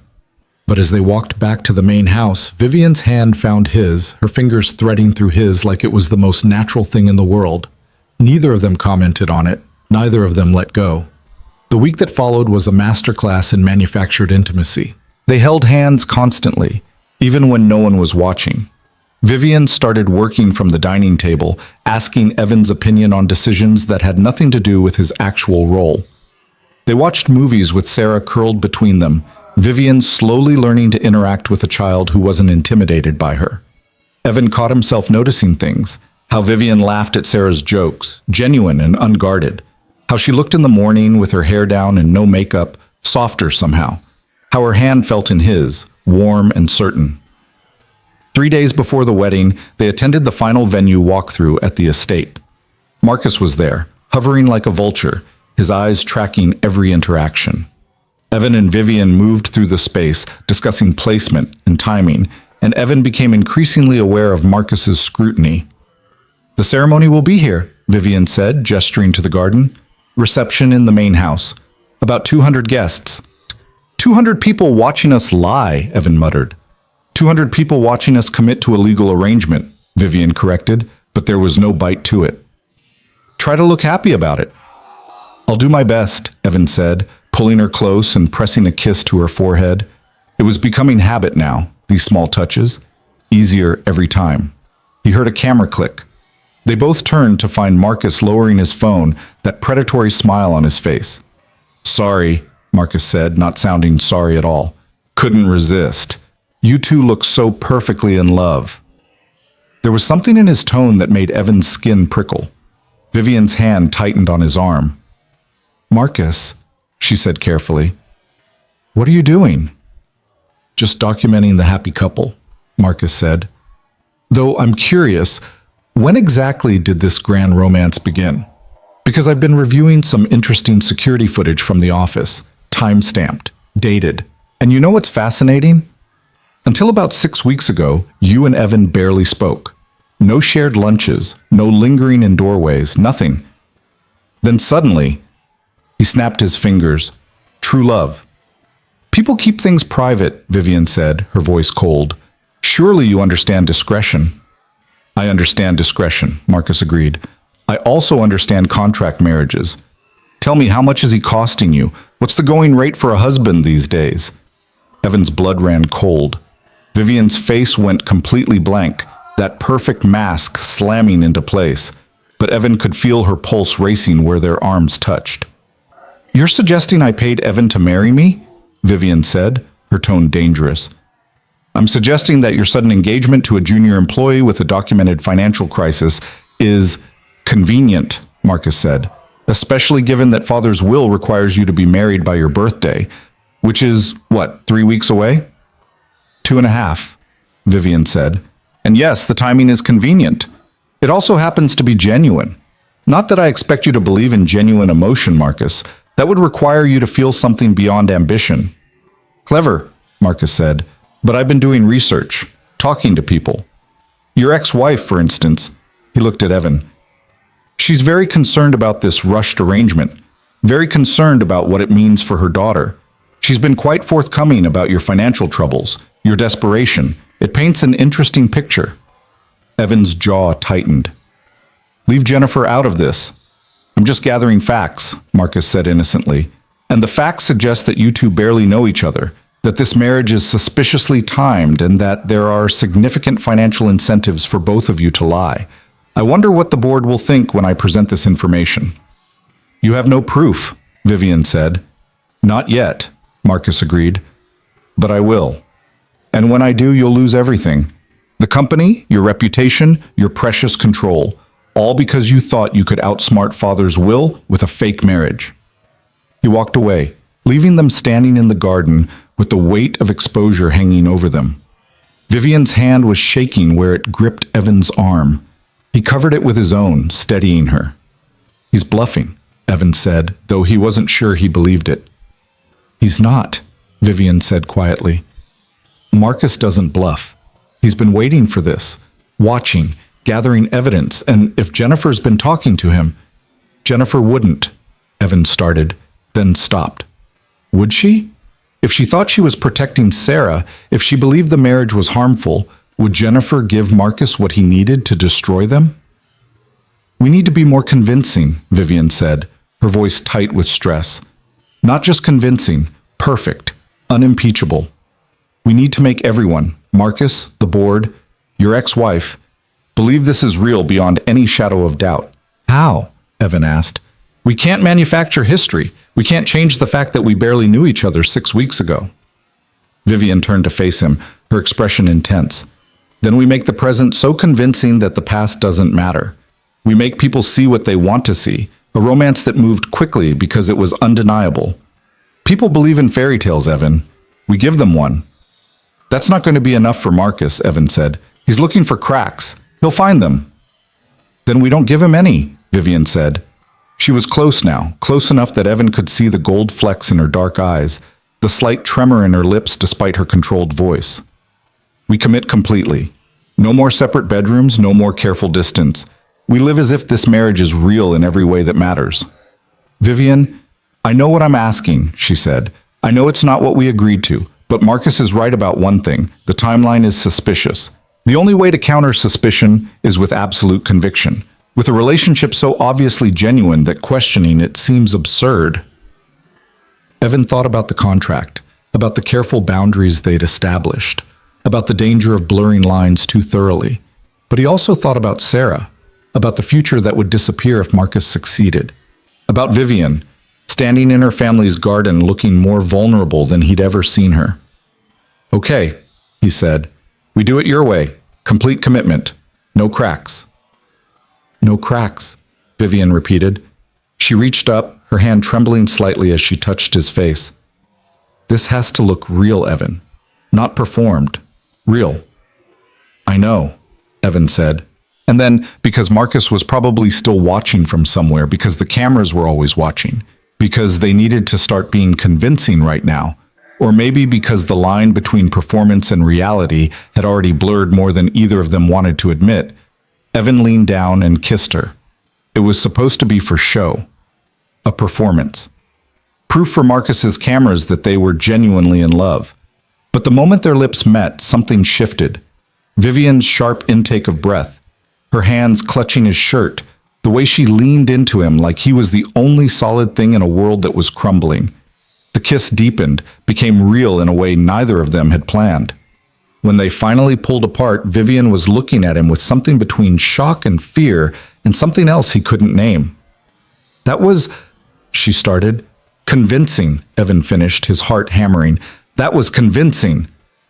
Right, Vivian said, but her voice was unsteady. Convincing. They stood there in the garden, the afternoon sun casting long shadows, both of them knowing that something had just changed, something neither of them had intended.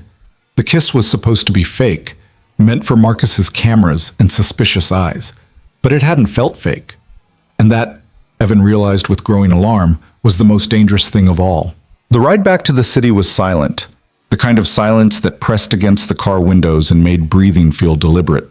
Sarah had fallen asleep in the back seat, her head pillowed on her backpack, blissfully unaware of the tension crackling between the two adults in front. Evan kept his eyes on the road, hyper-aware of Vivian in the passenger seat, of the way she'd barely looked at him since the kiss that wasn't supposed to mean anything, since the kiss that had meant everything. We should talk about what happened, Evan finally said as the city skyline came into view, all glass and steel catching the last rays of sunset. There's nothing to discuss, Vivian said, her tone professionally neutral. We established convincing physical chemistry for Marcus's benefit. Mission accomplished. That's what we're calling it. Evan's hands tightened on the steering wheel. Physical chemistry. What would you prefer to call it? Vivian's voice was sharp now, defensive. A moment of weakness? A mistake? Or perhaps we could be honest and admit we got caught up in the performance. Is that what you think happened? Evan asked, risking a glance at her. Vivian was staring straight ahead, her profile carved from marble. We got caught up? What else could it be? Vivian said, but there was a tremor beneath the words. We have an arrangement, Evan. A contract. Whatever just happened doesn't change that. Doesn't it? Evan challenged. Because from where I'm sitting, things changed the moment we signed those papers. Maybe even before that. And pretending otherwise is just another kind of lie. Vivian turned to look at him then, her expression unreadable in the dim light. What are you saying? I'm saying I don't know anymore, Evan admitted. I don't know where the performance ends and reality begins. I don't know if I'm pretending to care about you or if I actually do. And I think... He paused, the words dangerous. I think you don't know either. Vivian looked away, but not before Evan caught something vulnerable in her expression. It doesn't matter what I know or don't know. We have 2 days until the wedding, 2 days to be absolutely convincing, to make Marcus's suspicions seem like paranoid jealousy. What I feel or don't feel is irrelevant. It's not irrelevant to me, Evan said quietly. Then make it irrelevant, Vivian said, her voice cold now, that perfect control slamming back into place. Because the alternative is risking everything we've worked for, everything your daughter needs, everything I need. One moment of confusion doesn't erase the reality of our situation. She was right. Evan knew she was right, but knowing it didn't make the truth any easier to swallow. They drove the rest of the way in silence, Sarah waking only when they pulled into the building's underground garage. The elevator ride up felt eternal, the three of them standing in carefully maintained spaces, no one touching despite how natural it had become. That night, Evan lay in his bed staring at the ceiling, acutely aware that Vivian was doing the same one room over. The connecting bathroom door was closed, locked from both sides, as it always had been. Separate lives, the contract had said. Mutual respect for boundaries. Everything carefully delineated and controlled. Except nothing felt controlled anymore. His phone buzzed, a text from Vivian. I've been thinking about what you said. You're right, the lines have blurred. But we can't afford to act on that confusion. Too much is at stake. Evan stared at the message, then typed back, I know, but for the record, I don't think it's confusion. 3 dots appeared, disappeared, appeared again. Finally, then what is it? Evan's fingers hovered over the keyboard. What was it? What did you call this thing that had grown between contract signatures and shared coffee mornings and his daughter's laughter filling spaces that had been silent for too long? What did you call caring about someone you'd agreed to pretend to love? I don't have a word for it yet, he finally wrote. But I know it's not fake. The dots appeared and stayed there for a long time. Then, good night, Evan. Not an answer, not an agreement, just retreat into the safety of distance and denial. Evan set down his phone and closed his eyes, knowing sleep wouldn't come easily. The next morning brought chaos. The wedding was tomorrow, and suddenly there were 1,000 last-minute details demanding attention. Florists confirming arrangements, caterers finalizing menus, Eleanor calling every hour with new concerns about the ceremony. Vivian handled it all with her usual efficiency, her mask firmly in place, no trace of the vulnerability Evan had glimpsed the day before. Daddy, is Ms. Vivian okay? Sarah asked over breakfast, watching Vivian pace the living room with her phone pressed to her ear, her free hand gesturing sharply as she dealt with some crisis Evan couldn't hear. She's just stressed about the wedding, Evan said, pouring Sarah more orange juice. It's a lot to organize. Are you stressed? Sarah asked, her brown eyes too perceptive for 8 years old. Evan considered lying, then decided against it. A little, yeah. Because you're marrying Ms. Vivian? Because marriage is a big step, Evan said carefully, even when you're sure about it. Sarah was quiet for a moment, pushing cereal around her bowl. Do you love her? The question hit harder than it should have. Evan opened his mouth, closed it, tried again. I care about her very much. That's not the same thing, Sarah said with the brutal honesty of children. In the movies, people always say I love you when they get married. You've never said that to her. Adults are more complicated than movies, Evan said, which was both true and a complete dodge. That's what grown-ups say when they don't want to answer, Sarah said, too smart for her own good. But she let it drop, returning to her cereal while Evan sat with the weight of her observation. Vivian ended her call and joined them at the table, rubbing her temples. The florist somehow ordered white roses instead of ivory. Eleanor is having a meltdown, as if anyone could tell the difference. Can they? Evan asked. In certain lighting, allegedly, Vivian said, though I suspect it's more about control than aesthetics. My mother excels at creating crises she can then solve, thereby proving her indispensability. Like mother, like daughter, Evan said without thinking. Vivian's gaze snapped to him, sharp and dangerous. Excuse me? I just meant, Evan backpedaled, aware of Sarah watching. You're both very good at managing details. That's not what you meant, Vivian said, standing.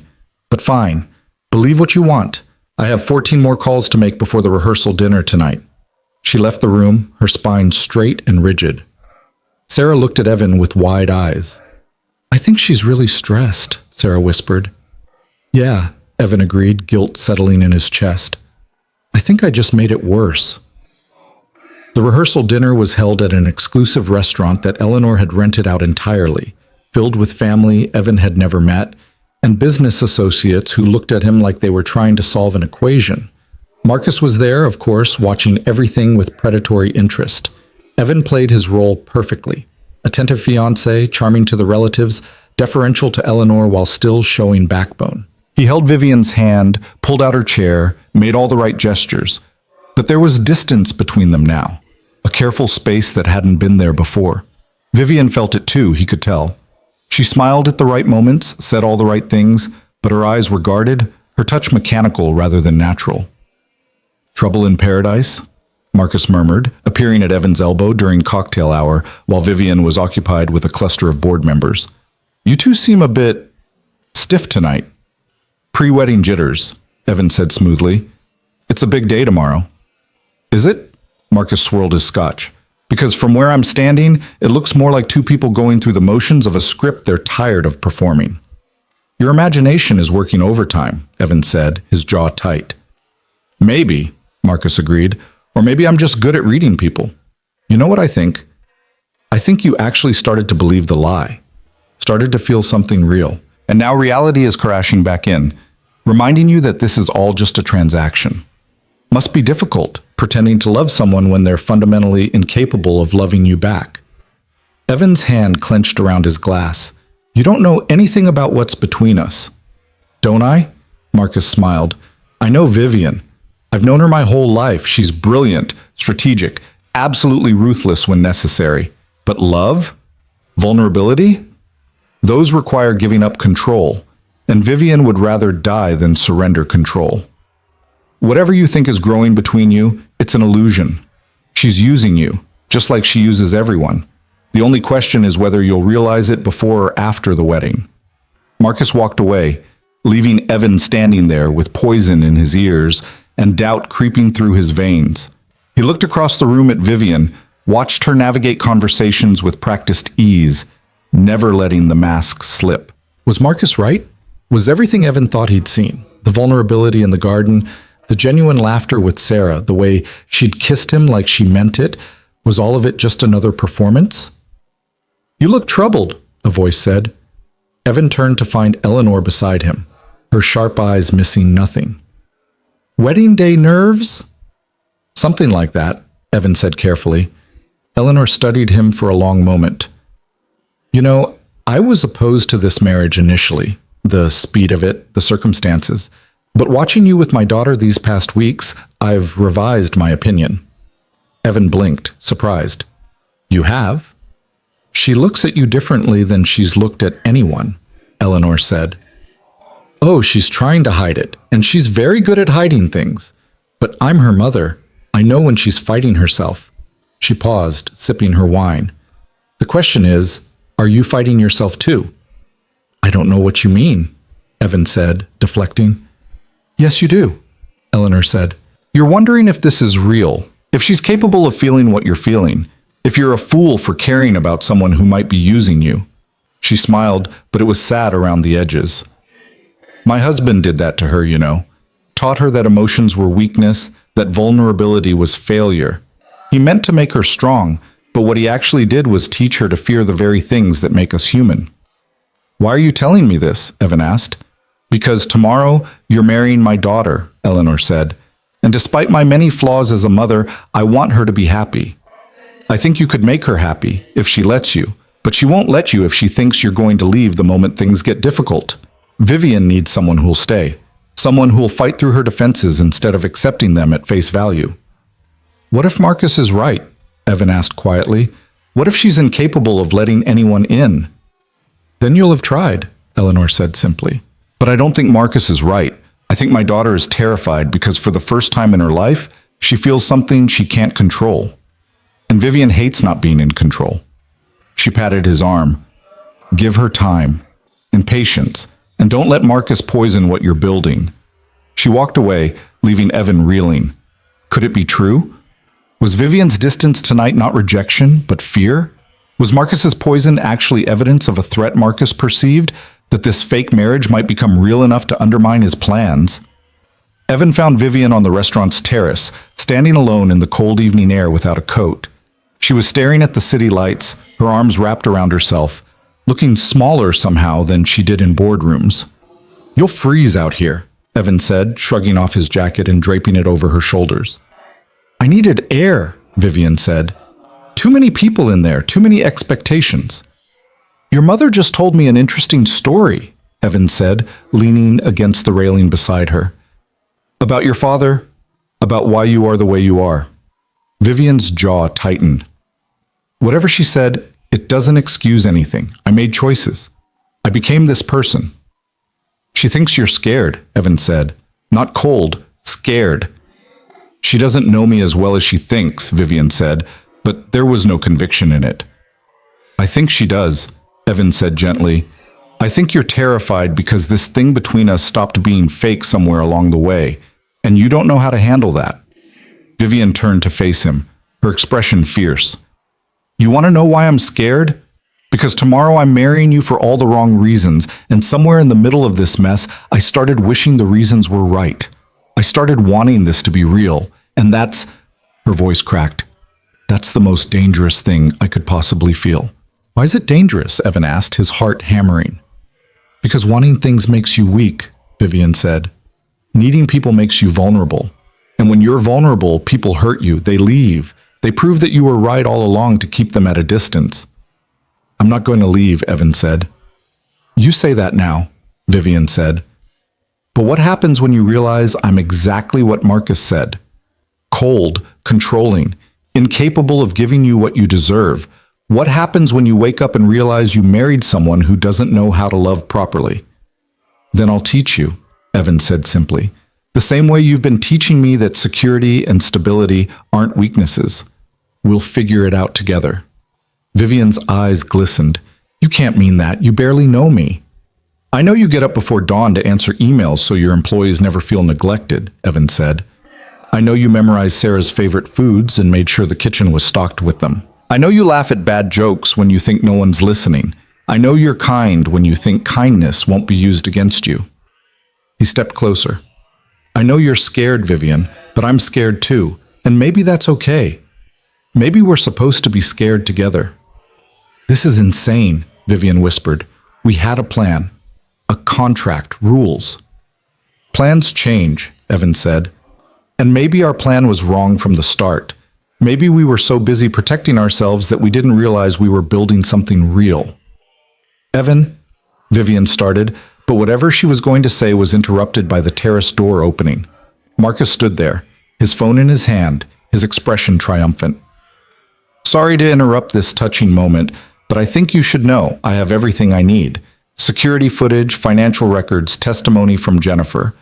I'm presenting it all to the board Monday morning. This wedding won't change anything. By Tuesday, everyone will know this marriage is a sham, and Vivian, you'll be removed from leadership.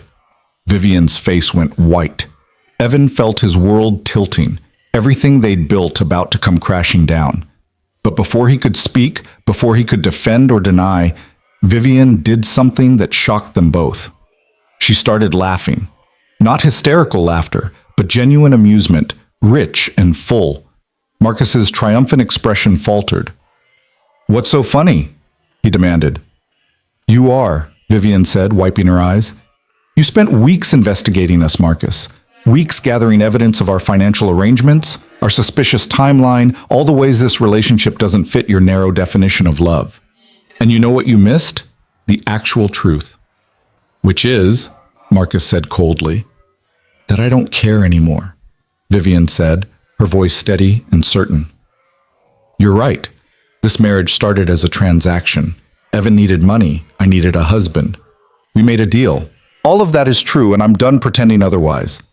Vivian, Evan started, panic rising, but Vivian held up her hand, her eyes never leaving Marcus.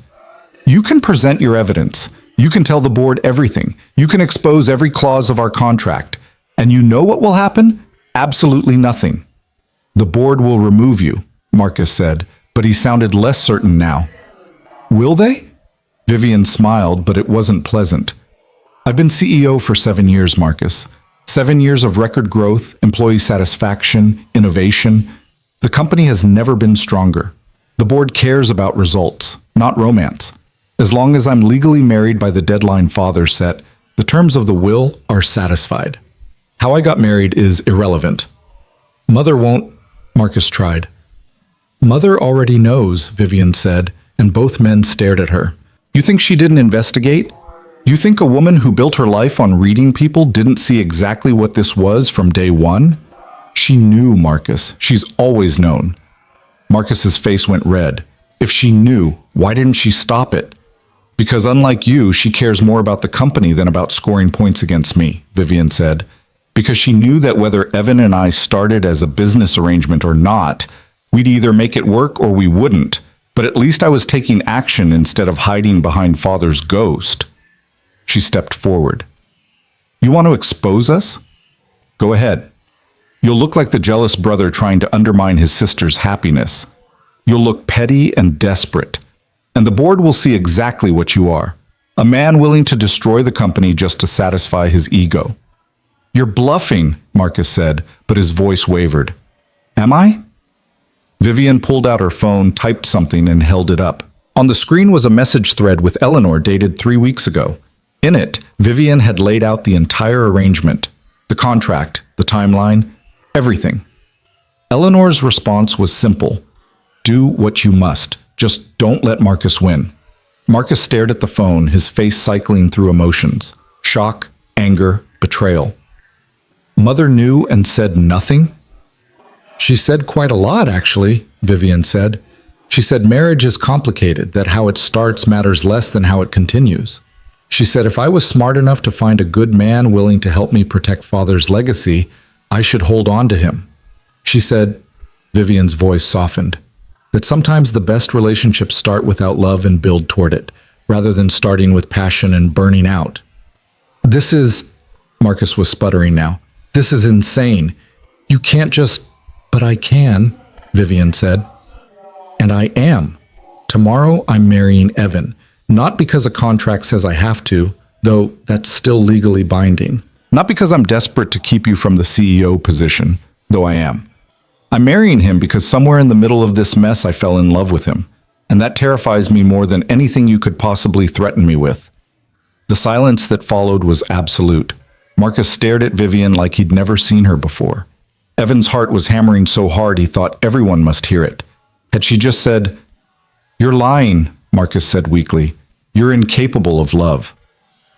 "So I thought too," Vivian said. "Turns out I was wrong. Turns out love isn't something you control or plan for. It just happens, even when you're trying very hard to prevent it." She looked at Evan, her eyes bright with tears she was finally letting fall. "Especially when you're trying to prevent it." Marcus made a disgusted sound and stormed back inside, leaving them alone on the terrace again. Vivian turned to Evan, vulnerable in a way he'd never seen. "I meant what I said," she whispered.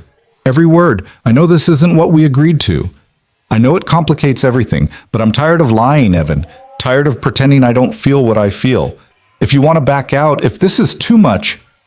Evan kissed her, not for cameras, not for performance, not to convince anyone of anything. He kissed her because she was crying, because she'd just declared her feelings in front of her worst enemy, because she was brave and terrified, and choosing vulnerability despite every instinct screaming at her to run. When they finally broke apart, Vivian was crying in earnest now, tears streaming down her face. "I don't know how to do this," she admitted. "I don't know how to be someone's partner without a contract spelling out the terms. I don't know how to let someone in without protecting myself first." "Then we'll learn together," Evan said, echoing his earlier words. "We'll make mistakes.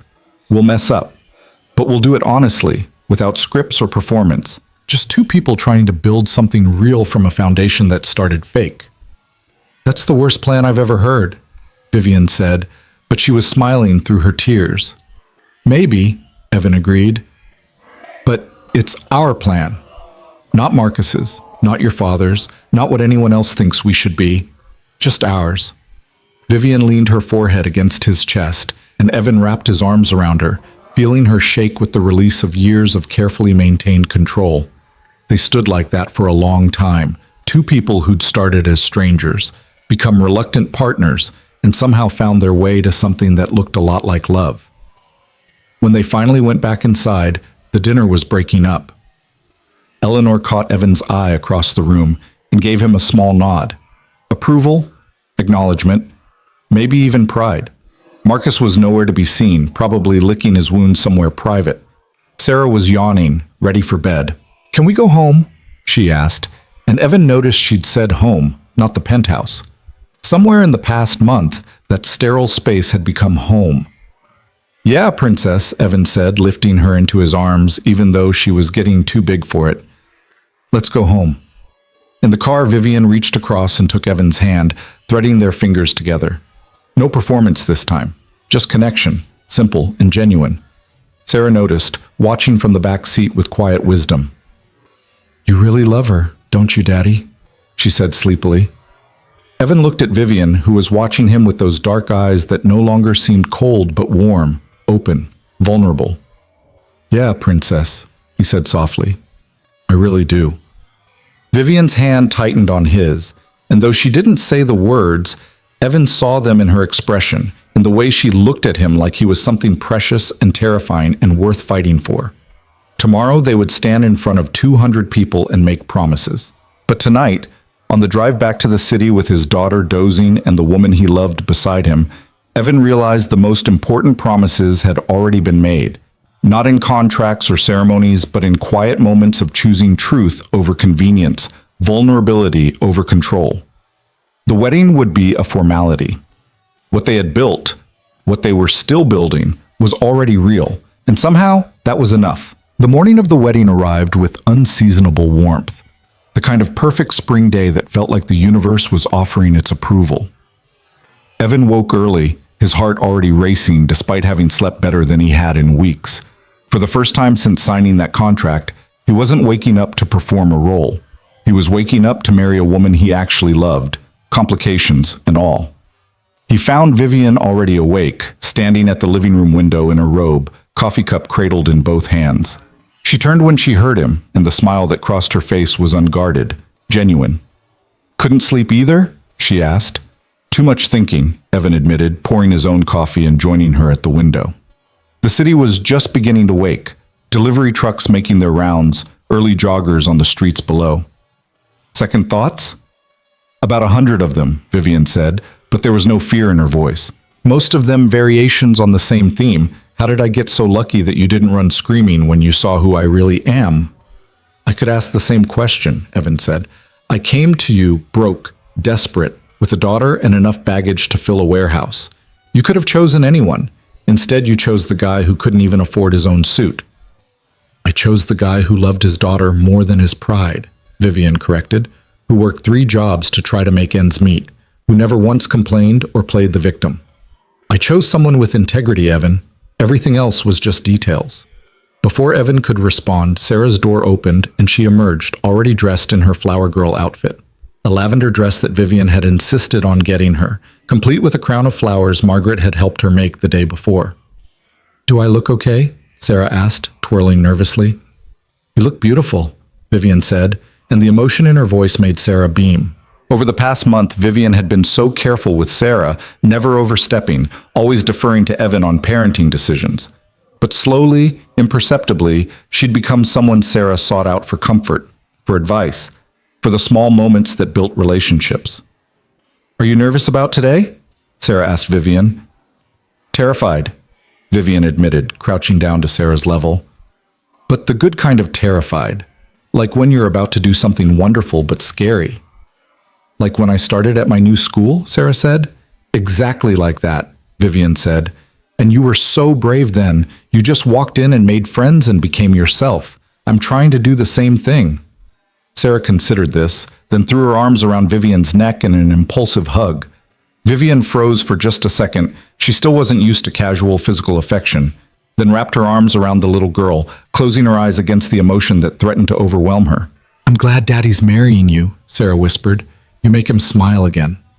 Evan had to look away, his throat tight. This was what he'd been protecting when he signed that contract, his daughter's happiness, her future, her security. But somehow he'd gotten so much more. He'd gotten a partner who was learning to be soft, a relationship that was teaching him that vulnerability wasn't weakness, a family that was choosing each other every day. The drive to the estate was filled with Sarah's excited chatter about the ceremony, about seeing Jennifer, who would be there despite everything, about the cake that Eleanor had ordered from some famous bakery in the city. Vivian held Evan's hand the entire drive, her thumb tracing absent circles on his palm, a gesture so natural now that neither of them thought about it. When they arrived, the estate was transformed. White flowers everywhere. Ivory, not white, Evan noticed with amusement, flowing fabric draped between trees, chairs arranged in perfect rows facing the garden where they'd stood just days ago, where Marcus had threatened them and Vivian had chosen truth.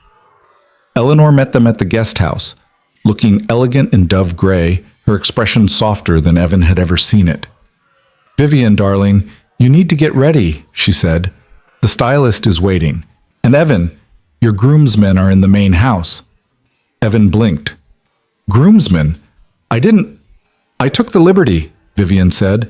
"A few of your colleagues from the office, Thomas from legal, Michael, your lawyer, they all agreed to stand with you." "You did that?" Evan asked, touched by the gesture. You needed people in your corner, Vivian said simply. Besides, Marcus will have his friends. It seemed only fair you had yours. She kissed him quickly, then disappeared into the guest house with Eleanor and Sarah. Evan stood there for a moment, processing the thoughtfulness of it, the way Vivian had anticipated a need he hadn't even articulated. In the main house, he found Thomas and Michael along with two other men from the office he'd become friendly with over the past month. They greeted him with congratulations and gentle ribbing about cold feet, but underneath it all was genuine warmth. These were good men, and somehow Vivian had known exactly who to ask. She must really love you, Thomas said as they got ready, adjusting ties and cufflinks in the mirror.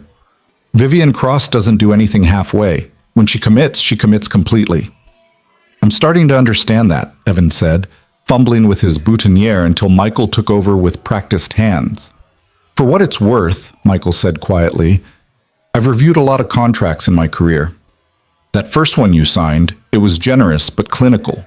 The prenup she had me draw up last week? That's a document written by someone protecting their partner, not themselves. She's securing your future, and Sarah's future independent of what happens with the company or the marriage. That's not strategy, that's love. Evan hadn't known about a new prenup.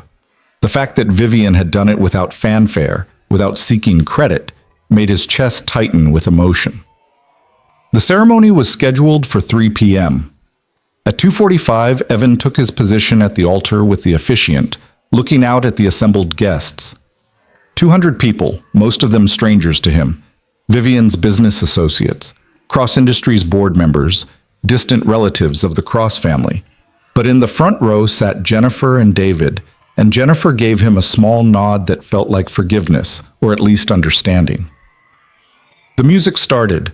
Sarah came down the aisle first, scattering flower petals with serious concentration, her flower crown slightly askew. She took her place to the side, giving Evan a thumbs up that made several guests chuckle. Then Vivian appeared, and Evan's breath caught. She wore a simple gown, elegant and understated, her hair loose around her shoulders in soft waves. No veil, no excessive drama, just Vivian looking more beautiful than he'd ever seen her. But it wasn't the dress or the styling that made his heart stutter. It was her expression, open, nervous, real. She wasn't wearing her mask. She was just herself, walking toward him with her mother on one arm and tears already threatening to fall.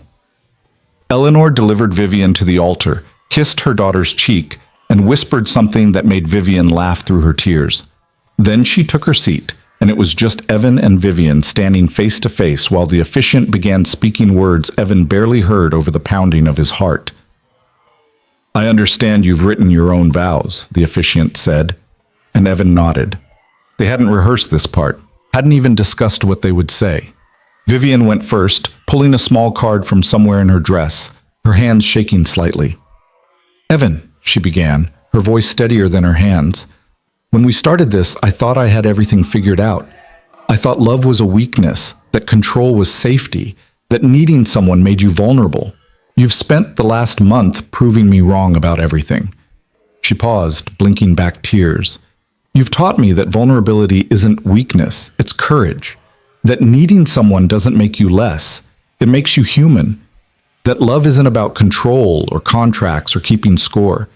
It's about choosing someone every day, especially when they're difficult and scared and don't know how to accept love properly. Several people in the audience were already crying. Eleanor was dabbing at her eyes with a handkerchief. Even Thomas was looking suspiciously emotional.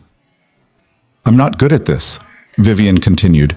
At being open, at trusting, at believing that good things can last. But I want to try. With you. For you. Because you see past the Ice Queen reputation and the boardroom persona to whoever I am underneath all that armor. And you like her, maybe even love her. That's the most terrifying and wonderful thing anyone's ever given me. She tucked the card away, looking at him with those dark eyes now swimming with tears. So I promise to keep trying, to keep choosing vulnerability over control, to keep letting you in even when every instinct tells me to close off, to be the partner you deserve and the mother figure Sarah needs and the woman I've been too scared to be. I promise to love you, not perfectly, Because I don't know how to do anything perfectly when it comes to emotions, but honestly, completely. For as long as you'll have me. Evan's vision blurred.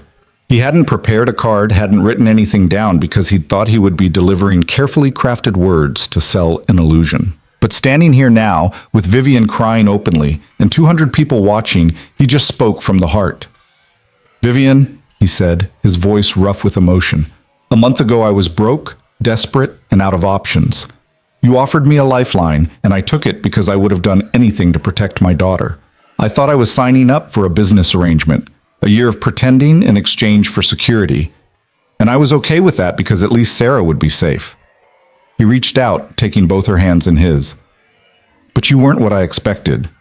You were supposed to be cold, distant, impossible to connect with. Instead, you were kind to my daughter. You were patient with me. You made coffee every morning, even though you never drank the first cup because you always poured a second one for me. You memorized Sarah's favorite bedtime stories. You fought against your own instincts every single day to try to be more open, more present, more real. Vivian let out a wet laugh, squeezing his hands. I don't have a fancy speech prepared, Evan continued. I don't have poetic words or grand promises. What I have is this. I see you. The real you, not the CEO or the Ice Queen or the untouchable Vivian Cross. I see the woman who's scared of being hurt, who works herself to exhaustion because achievement is the only kind of love she learned growing up, who wants desperately to be good enough but doesn't believe she ever will be. And I love that woman, not despite her flaws, but including them. He could see people crying now, not just Eleanor, but half the guests. Even some of the stern board members were looking misty-eyed. So I promise to keep reminding you that you're enough, Evan said, to catch you when you fall. And you will fall because we all do. To love Sarah with you, to build a family with you, to mess up alongside you. I promise that when you wake up scared in the middle of the night, convinced this is too good to be true, I'll be there to remind you it's real. We're real. And we're choosing this, choosing each other, not because a contract says we should, but because we want to. The officiant had to clear his throat several times before he could continue. The exchange of rings was almost perfunctory after that emotional devastation. Evan slipped the platinum band onto Vivian's finger with shaking hands. She did the same for him, the ring he'd been wearing for weeks now joined by a matching band that felt heavier, more significant, because this time it meant something. By the power vested in me, the officiant said, his voice thick with emotion, I now pronounce you husband and wife. You may kiss your bride. Evan pulled Vivian close, and when their lips met, it was different from every other kiss they'd shared. This one was a promise, a beginning, a declaration in front of everyone that mattered that this was real, they were real, and nothing, not Marcus's schemes or Eleanor's doubts or their own fears, could take that away from them. The reception was a blur of congratulations, champagne, and dancing. Sarah was in her element, charming every adult she encountered, proudly telling everyone that her daddy married Vivian, and now they were a real family. Jennifer pulled Evan aside during a quiet moment, her expression complex. I was wrong, she said simply. About you, about her, about this. I thought you were being reckless. But watching you two today, that's real, Evan. Whatever it started as, it's real now. I know, Evan said. I'm sorry I wasn't honest from the beginning. You were protecting Sarah, Jennifer said. I get it. And for what it's worth, she's thriving. Happier than I've seen her since before the divorce. You did that, you and Vivian together. She smiled, sad but genuine. I'm withdrawing the custody motion. Sarah belongs with you. Just promise me you'll let me be part of her life? Always, Evan said, hugging his ex-wife with genuine affection. Thank you for understanding. Marcus appeared halfway through dinner, looking uncomfortable in his formal wear and defeated in a way Evan had never seen. He approached their table where Vivian was laughing at something Sarah had said, her hand resting casually on Evan's knee under the table. Vivian, Marcus said stiffly, could I speak with you? Vivian tensed, but Evan squeezed her hand and she relaxed slightly. Of course. They stepped away from the reception, out into the garden where fairy lights now twinkled in the gathering dusk. Evan watched through the windows, ready to intervene if needed, but also trusting Vivian to handle her brother. I was wrong, Marcus said, the words clearly painful. About you, about this. I thought... He shook his head. It doesn't matter what I thought. I was wrong. Yes, you were, Vivian said, no softness in her voice. You tried to destroy something beautiful because you couldn't stand that I might actually be happy. Because if I could have both the company and a real relationship, what did that say about you? Marcus flinched. I don't expect you to forgive me. Good, Vivian said, because I don't. Not yet. Maybe not ever. You've spent years undermining me, Marcus. Years trying to prove I'm not fit to lead. Today was just the culmination of that campaign. I know, Marcus said quietly. And I'm withdrawing from the company. Effective immediately. I've already submitted my resignation to the board. Vivian's eyes widened. You're quitting? Mother helped me see some things, Marcus said, about who I've become, what I've prioritized. I don't like that person, Vivian, and I don't want to spend the rest of my life trying to tear down someone who's only ever tried to do the right thing. He paused. For what it's worth, he's good for you. Evan, he makes you more human, less like father and more like you should have been allowed to be all along. It wasn't forgiveness, it wasn't redemption, but it was acknowledgement, and that was something. Vivian nodded slowly. I hope you find whatever you're looking for, she said, away from Cross Industries, away from this family's expectations. Maybe away from me, you'll figure out who Marcus actually is. Maybe, Marcus agreed. He held out his hand, and after a moment's hesitation, Vivian shook it. Not a reconciliation, but a truce. Marcus left the reception shortly after, and Vivian returned to Evan's side, sliding into her chair and immediately reaching for his hand. Everything okay? Evan asked. Everything's perfect, Vivian said, and for the first time she seemed to actually believe it. The dancing started as the sun set. Evan and Vivian's first dance was to a song Vivian had chosen, something slow and romantic that fit the moment perfectly. As they swayed together, Vivian's head resting on Evan's shoulder, she whispered, Thank you. For what? Evan asked. For not giving up on me, Vivian said, for seeing past the walls I built, for loving me even when I didn't know how to love you back. You always knew how, Evan said. You just didn't trust it. They danced with Sarah between them, the three of them laughing and spinning until Sarah was dizzy.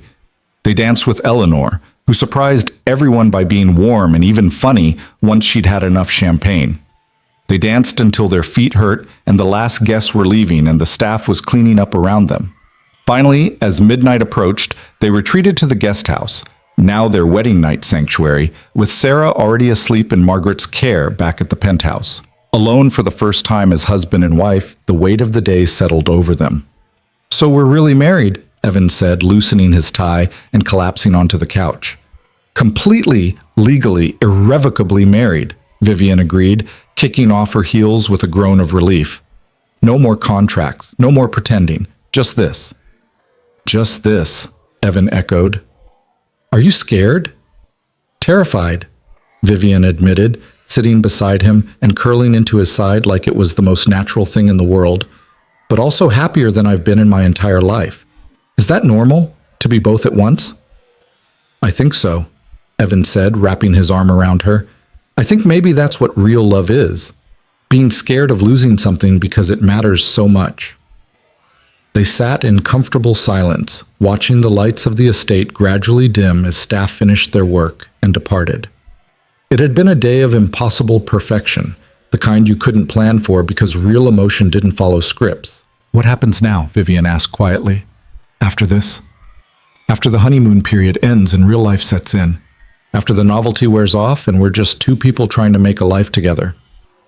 Then we keep choosing each other, Evan said. Every day. In the boring moments and the hard moments and the moments when we want to kill each other because I leave my socks on the floor and you reorganize the kitchen cabinets without telling me where anything is. Vivian laughed, the sound warm and unguarded.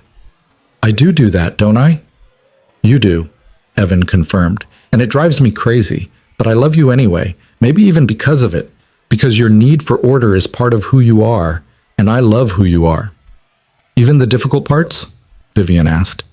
Especially the difficult parts, Evan said. They make the easy parts sweeter.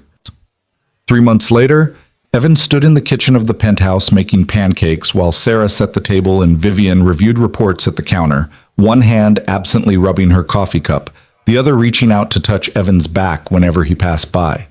It was a Sunday morning, unremarkable and perfect in its ordinariness. "Daddy, can Vivian come to my school thing on Friday?" Sarah asked. "They're doing presentations about families and I want to talk about all of us." Evan glanced at Vivian, whose expression had gone soft in the way it always did when Sarah included her. She still wasn't completely comfortable with the mother figure role, but she was trying, and Sarah adored her for it. "Of course I'll come," Vivian said. "I wouldn't miss it." "Even though you have that board meeting?" Sarah asked, because she paid attention to everything. "The board can wait," Vivian said firmly. "You're more important." Sarah beamed, and Evan felt his heart swell. This was what he'd been fighting for. Not the money or the security, though those mattered. This. The three of them together, building something real from a foundation that had started false. Later that week, Evan overheard Vivian on the phone with Eleanor, discussing company strategy but also asking for advice about Sarah's upcoming birthday party. The relationship between mother and daughter had thawed considerably, both of them working to build something better than what they'd had. "She's doing well," Eleanor said during one of her visits, watching Vivian and Sarah work on a puzzle together. "Softer, more open. I hardly recognize her as the same girl who used to sit ramrod straight at family dinners, terrified of saying the wrong thing." "She's still terrified sometimes," Evan said honestly, "but she's learning that being scared doesn't mean you have to be alone."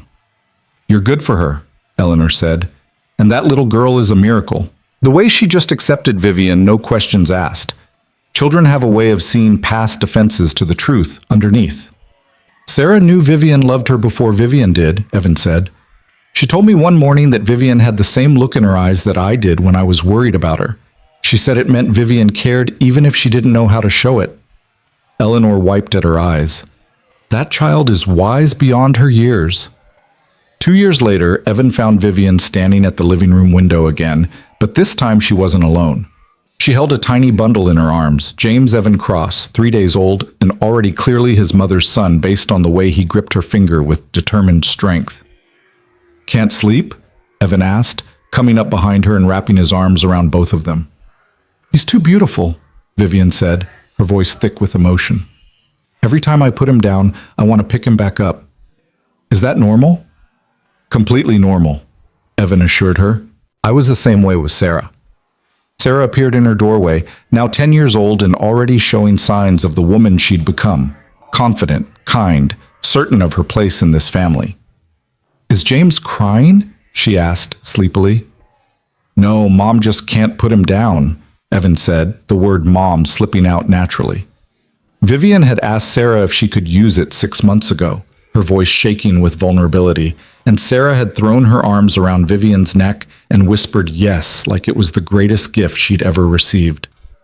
"Let me hold him," Sarah said, and Vivian carefully transferred her son to his sister, both of them settling on the couch together while Evan and Vivian watched. "We made this," Vivian said softly, gesturing at the scene before them. "We took something false and made it real. We took a business arrangement and built a family." "You sound surprised," Evan said, pulling her close. "I am surprised," Vivian admitted, "every single day. I wake up and you're still here. Sarah still loves me. James exists, this life exists, and I keep waiting for it to disappear, to find out it was too good to be true." "It's real," Evan promised, the same promise he'd been making for 2 years. "We're real. This family is real, and it's not going anywhere." 5 years after the wedding, Evan stood in the Cross Industries boardroom watching Vivian present the annual report to unanimous approval. She'd been CEO for 12 years now, had doubled the company's value, had implemented policies that made it one of the best places to work in the city. She was brilliant and strategic and exactly as formidable as she'd always been. But now, when she finished her presentation, she caught his eye across the room and smiled. Not the practice smile of a CEO, but the real smile of a woman who knew she'd get to go home to her family. Who knew that her worth wasn't measured in profits or board approval, but in pancake breakfasts and homework help, and the million small moments that made a life. After the meeting, they walked to his office. He'd been promoted to VP of Special Projects, a role that perfectly suited his analytical mind and his talent for seeing patterns others missed. Sarah's drawing hung on his wall, a family portrait she'd made when she was 8. In it, 3 stick figures held hands, and the word home was written in careful block letters above them. "Remember when you thought this was impossible?" Evan asked, gesturing at the drawing. "The 3 of us as a real family?" "I remember thinking a lot of impossible things," Vivian said, sliding into his lap despite the glass walls and the possibility of being seen. She'd gotten so much better at not caring what people thought, at prioritizing what mattered over what looked proper. "I thought I was incapable of love, thought vulnerability was weakness, thought happy endings were for other people." "And now?" Evan asked, wrapping his arms around her waist. "Now I know that the best things start impossible," Vivian said. "They start with a desperate decision and a clinical contract and 2 people who don't know each other trying to solve separate problems. And then, if you're very lucky and very brave, they become real. They become home." "Is that what this is?" Evan asked. "Home?" "Your home," Vivian said simply. "You and Sarah and James and the life we've built. Not the penthouse or the company or any of the external things, just us. Together. Choosing each other every day, especially when it's hard." That evening, the whole family gathered for dinner, a weekly tradition they'd maintained religiously. Eleanor was there, along with Jennifer and David and their new son. The table was loud and chaotic, with Sarah helping James with his food while the adults talked and laughed, and occasionally had to mediate disputes over who got the last dinner roll. "Can you believe this started with a contract?" Jennifer said during a quiet moment, watching Vivian patiently explain to James why he couldn't have dessert before finishing his vegetables. "Honestly, no," Evan admitted. "I thought I was signing up for a year of pretending. Instead, I got a lifetime of real." "She's good for you," Jennifer said. "You're more yourself now than you were when we were married. Happier. More settled." "She taught me that needing someone isn't weakness," Evan said. "That accepting help doesn't make you less of a man or a father. That sometimes the bravest thing you can do is admit you can't do it alone." "And what did you teach her?" Jennifer asked. Evan looked at Vivian, who was now laughing at something James had said, her face lit up with genuine joy. That she deserved to be loved for who she is, not what she achieves. That vulnerability isn't failure. That sometimes the riskiest thing you can do is let someone in. Years passed. Sarah graduated high school with honors, got into MIT on a full scholarship, funded partially by her trust fund but mostly by her own merit. James started kindergarten, already showing signs of his mother's strategic mind and his father's empathy. The penthouse slowly transformed from a sterile showpiece into a real home, marked by family photos and Sarah's artwork and James's toy collection. Vivian continued leading Cross Industries with brilliance, but now she left the office at 6 p.m. every day, delegated more, trusted her team. She'd learned that the company would survive without her constant attention, but her family needed her present in ways that mattered more than quarterly profits. Evan had published 2 books on financial ethics, taught part-time at the business school, and still worked at Cross Industries in a role that let him influence policy without drowning in corporate politics. He'd found his place, his purpose, his voice. And through it all, the triumphs and challenges, the sleepless nights with sick children, and the celebrations of promotions and graduations, they chose each other every single day. Not because a contract obligated them to, but because they wanted to. Because what they'd built together was worth fighting for. On their 10th anniversary, Vivian surprised Evan by taking him back to the estate where they'd married, where they'd first kissed for real, where everything had changed. "Why here?" Evan asked as they stood in the garden, now overgrown and wild since Eleanor had moved to a smaller place in the city. "Because this is where I stopped pretending," Vivian said. "Where I chose truth over control. Where I realized that loving you was scarier than anything Marcus could threaten me with, but also the only thing that mattered." "I remember," Evan said, pulling her close. "You told Marcus to expose us. You chose honesty even though it could have cost you everything." "It did cost me everything," Vivian said. "Everything I thought mattered. The perfect control, the flawless reputation, the certainty that I could handle anything alone.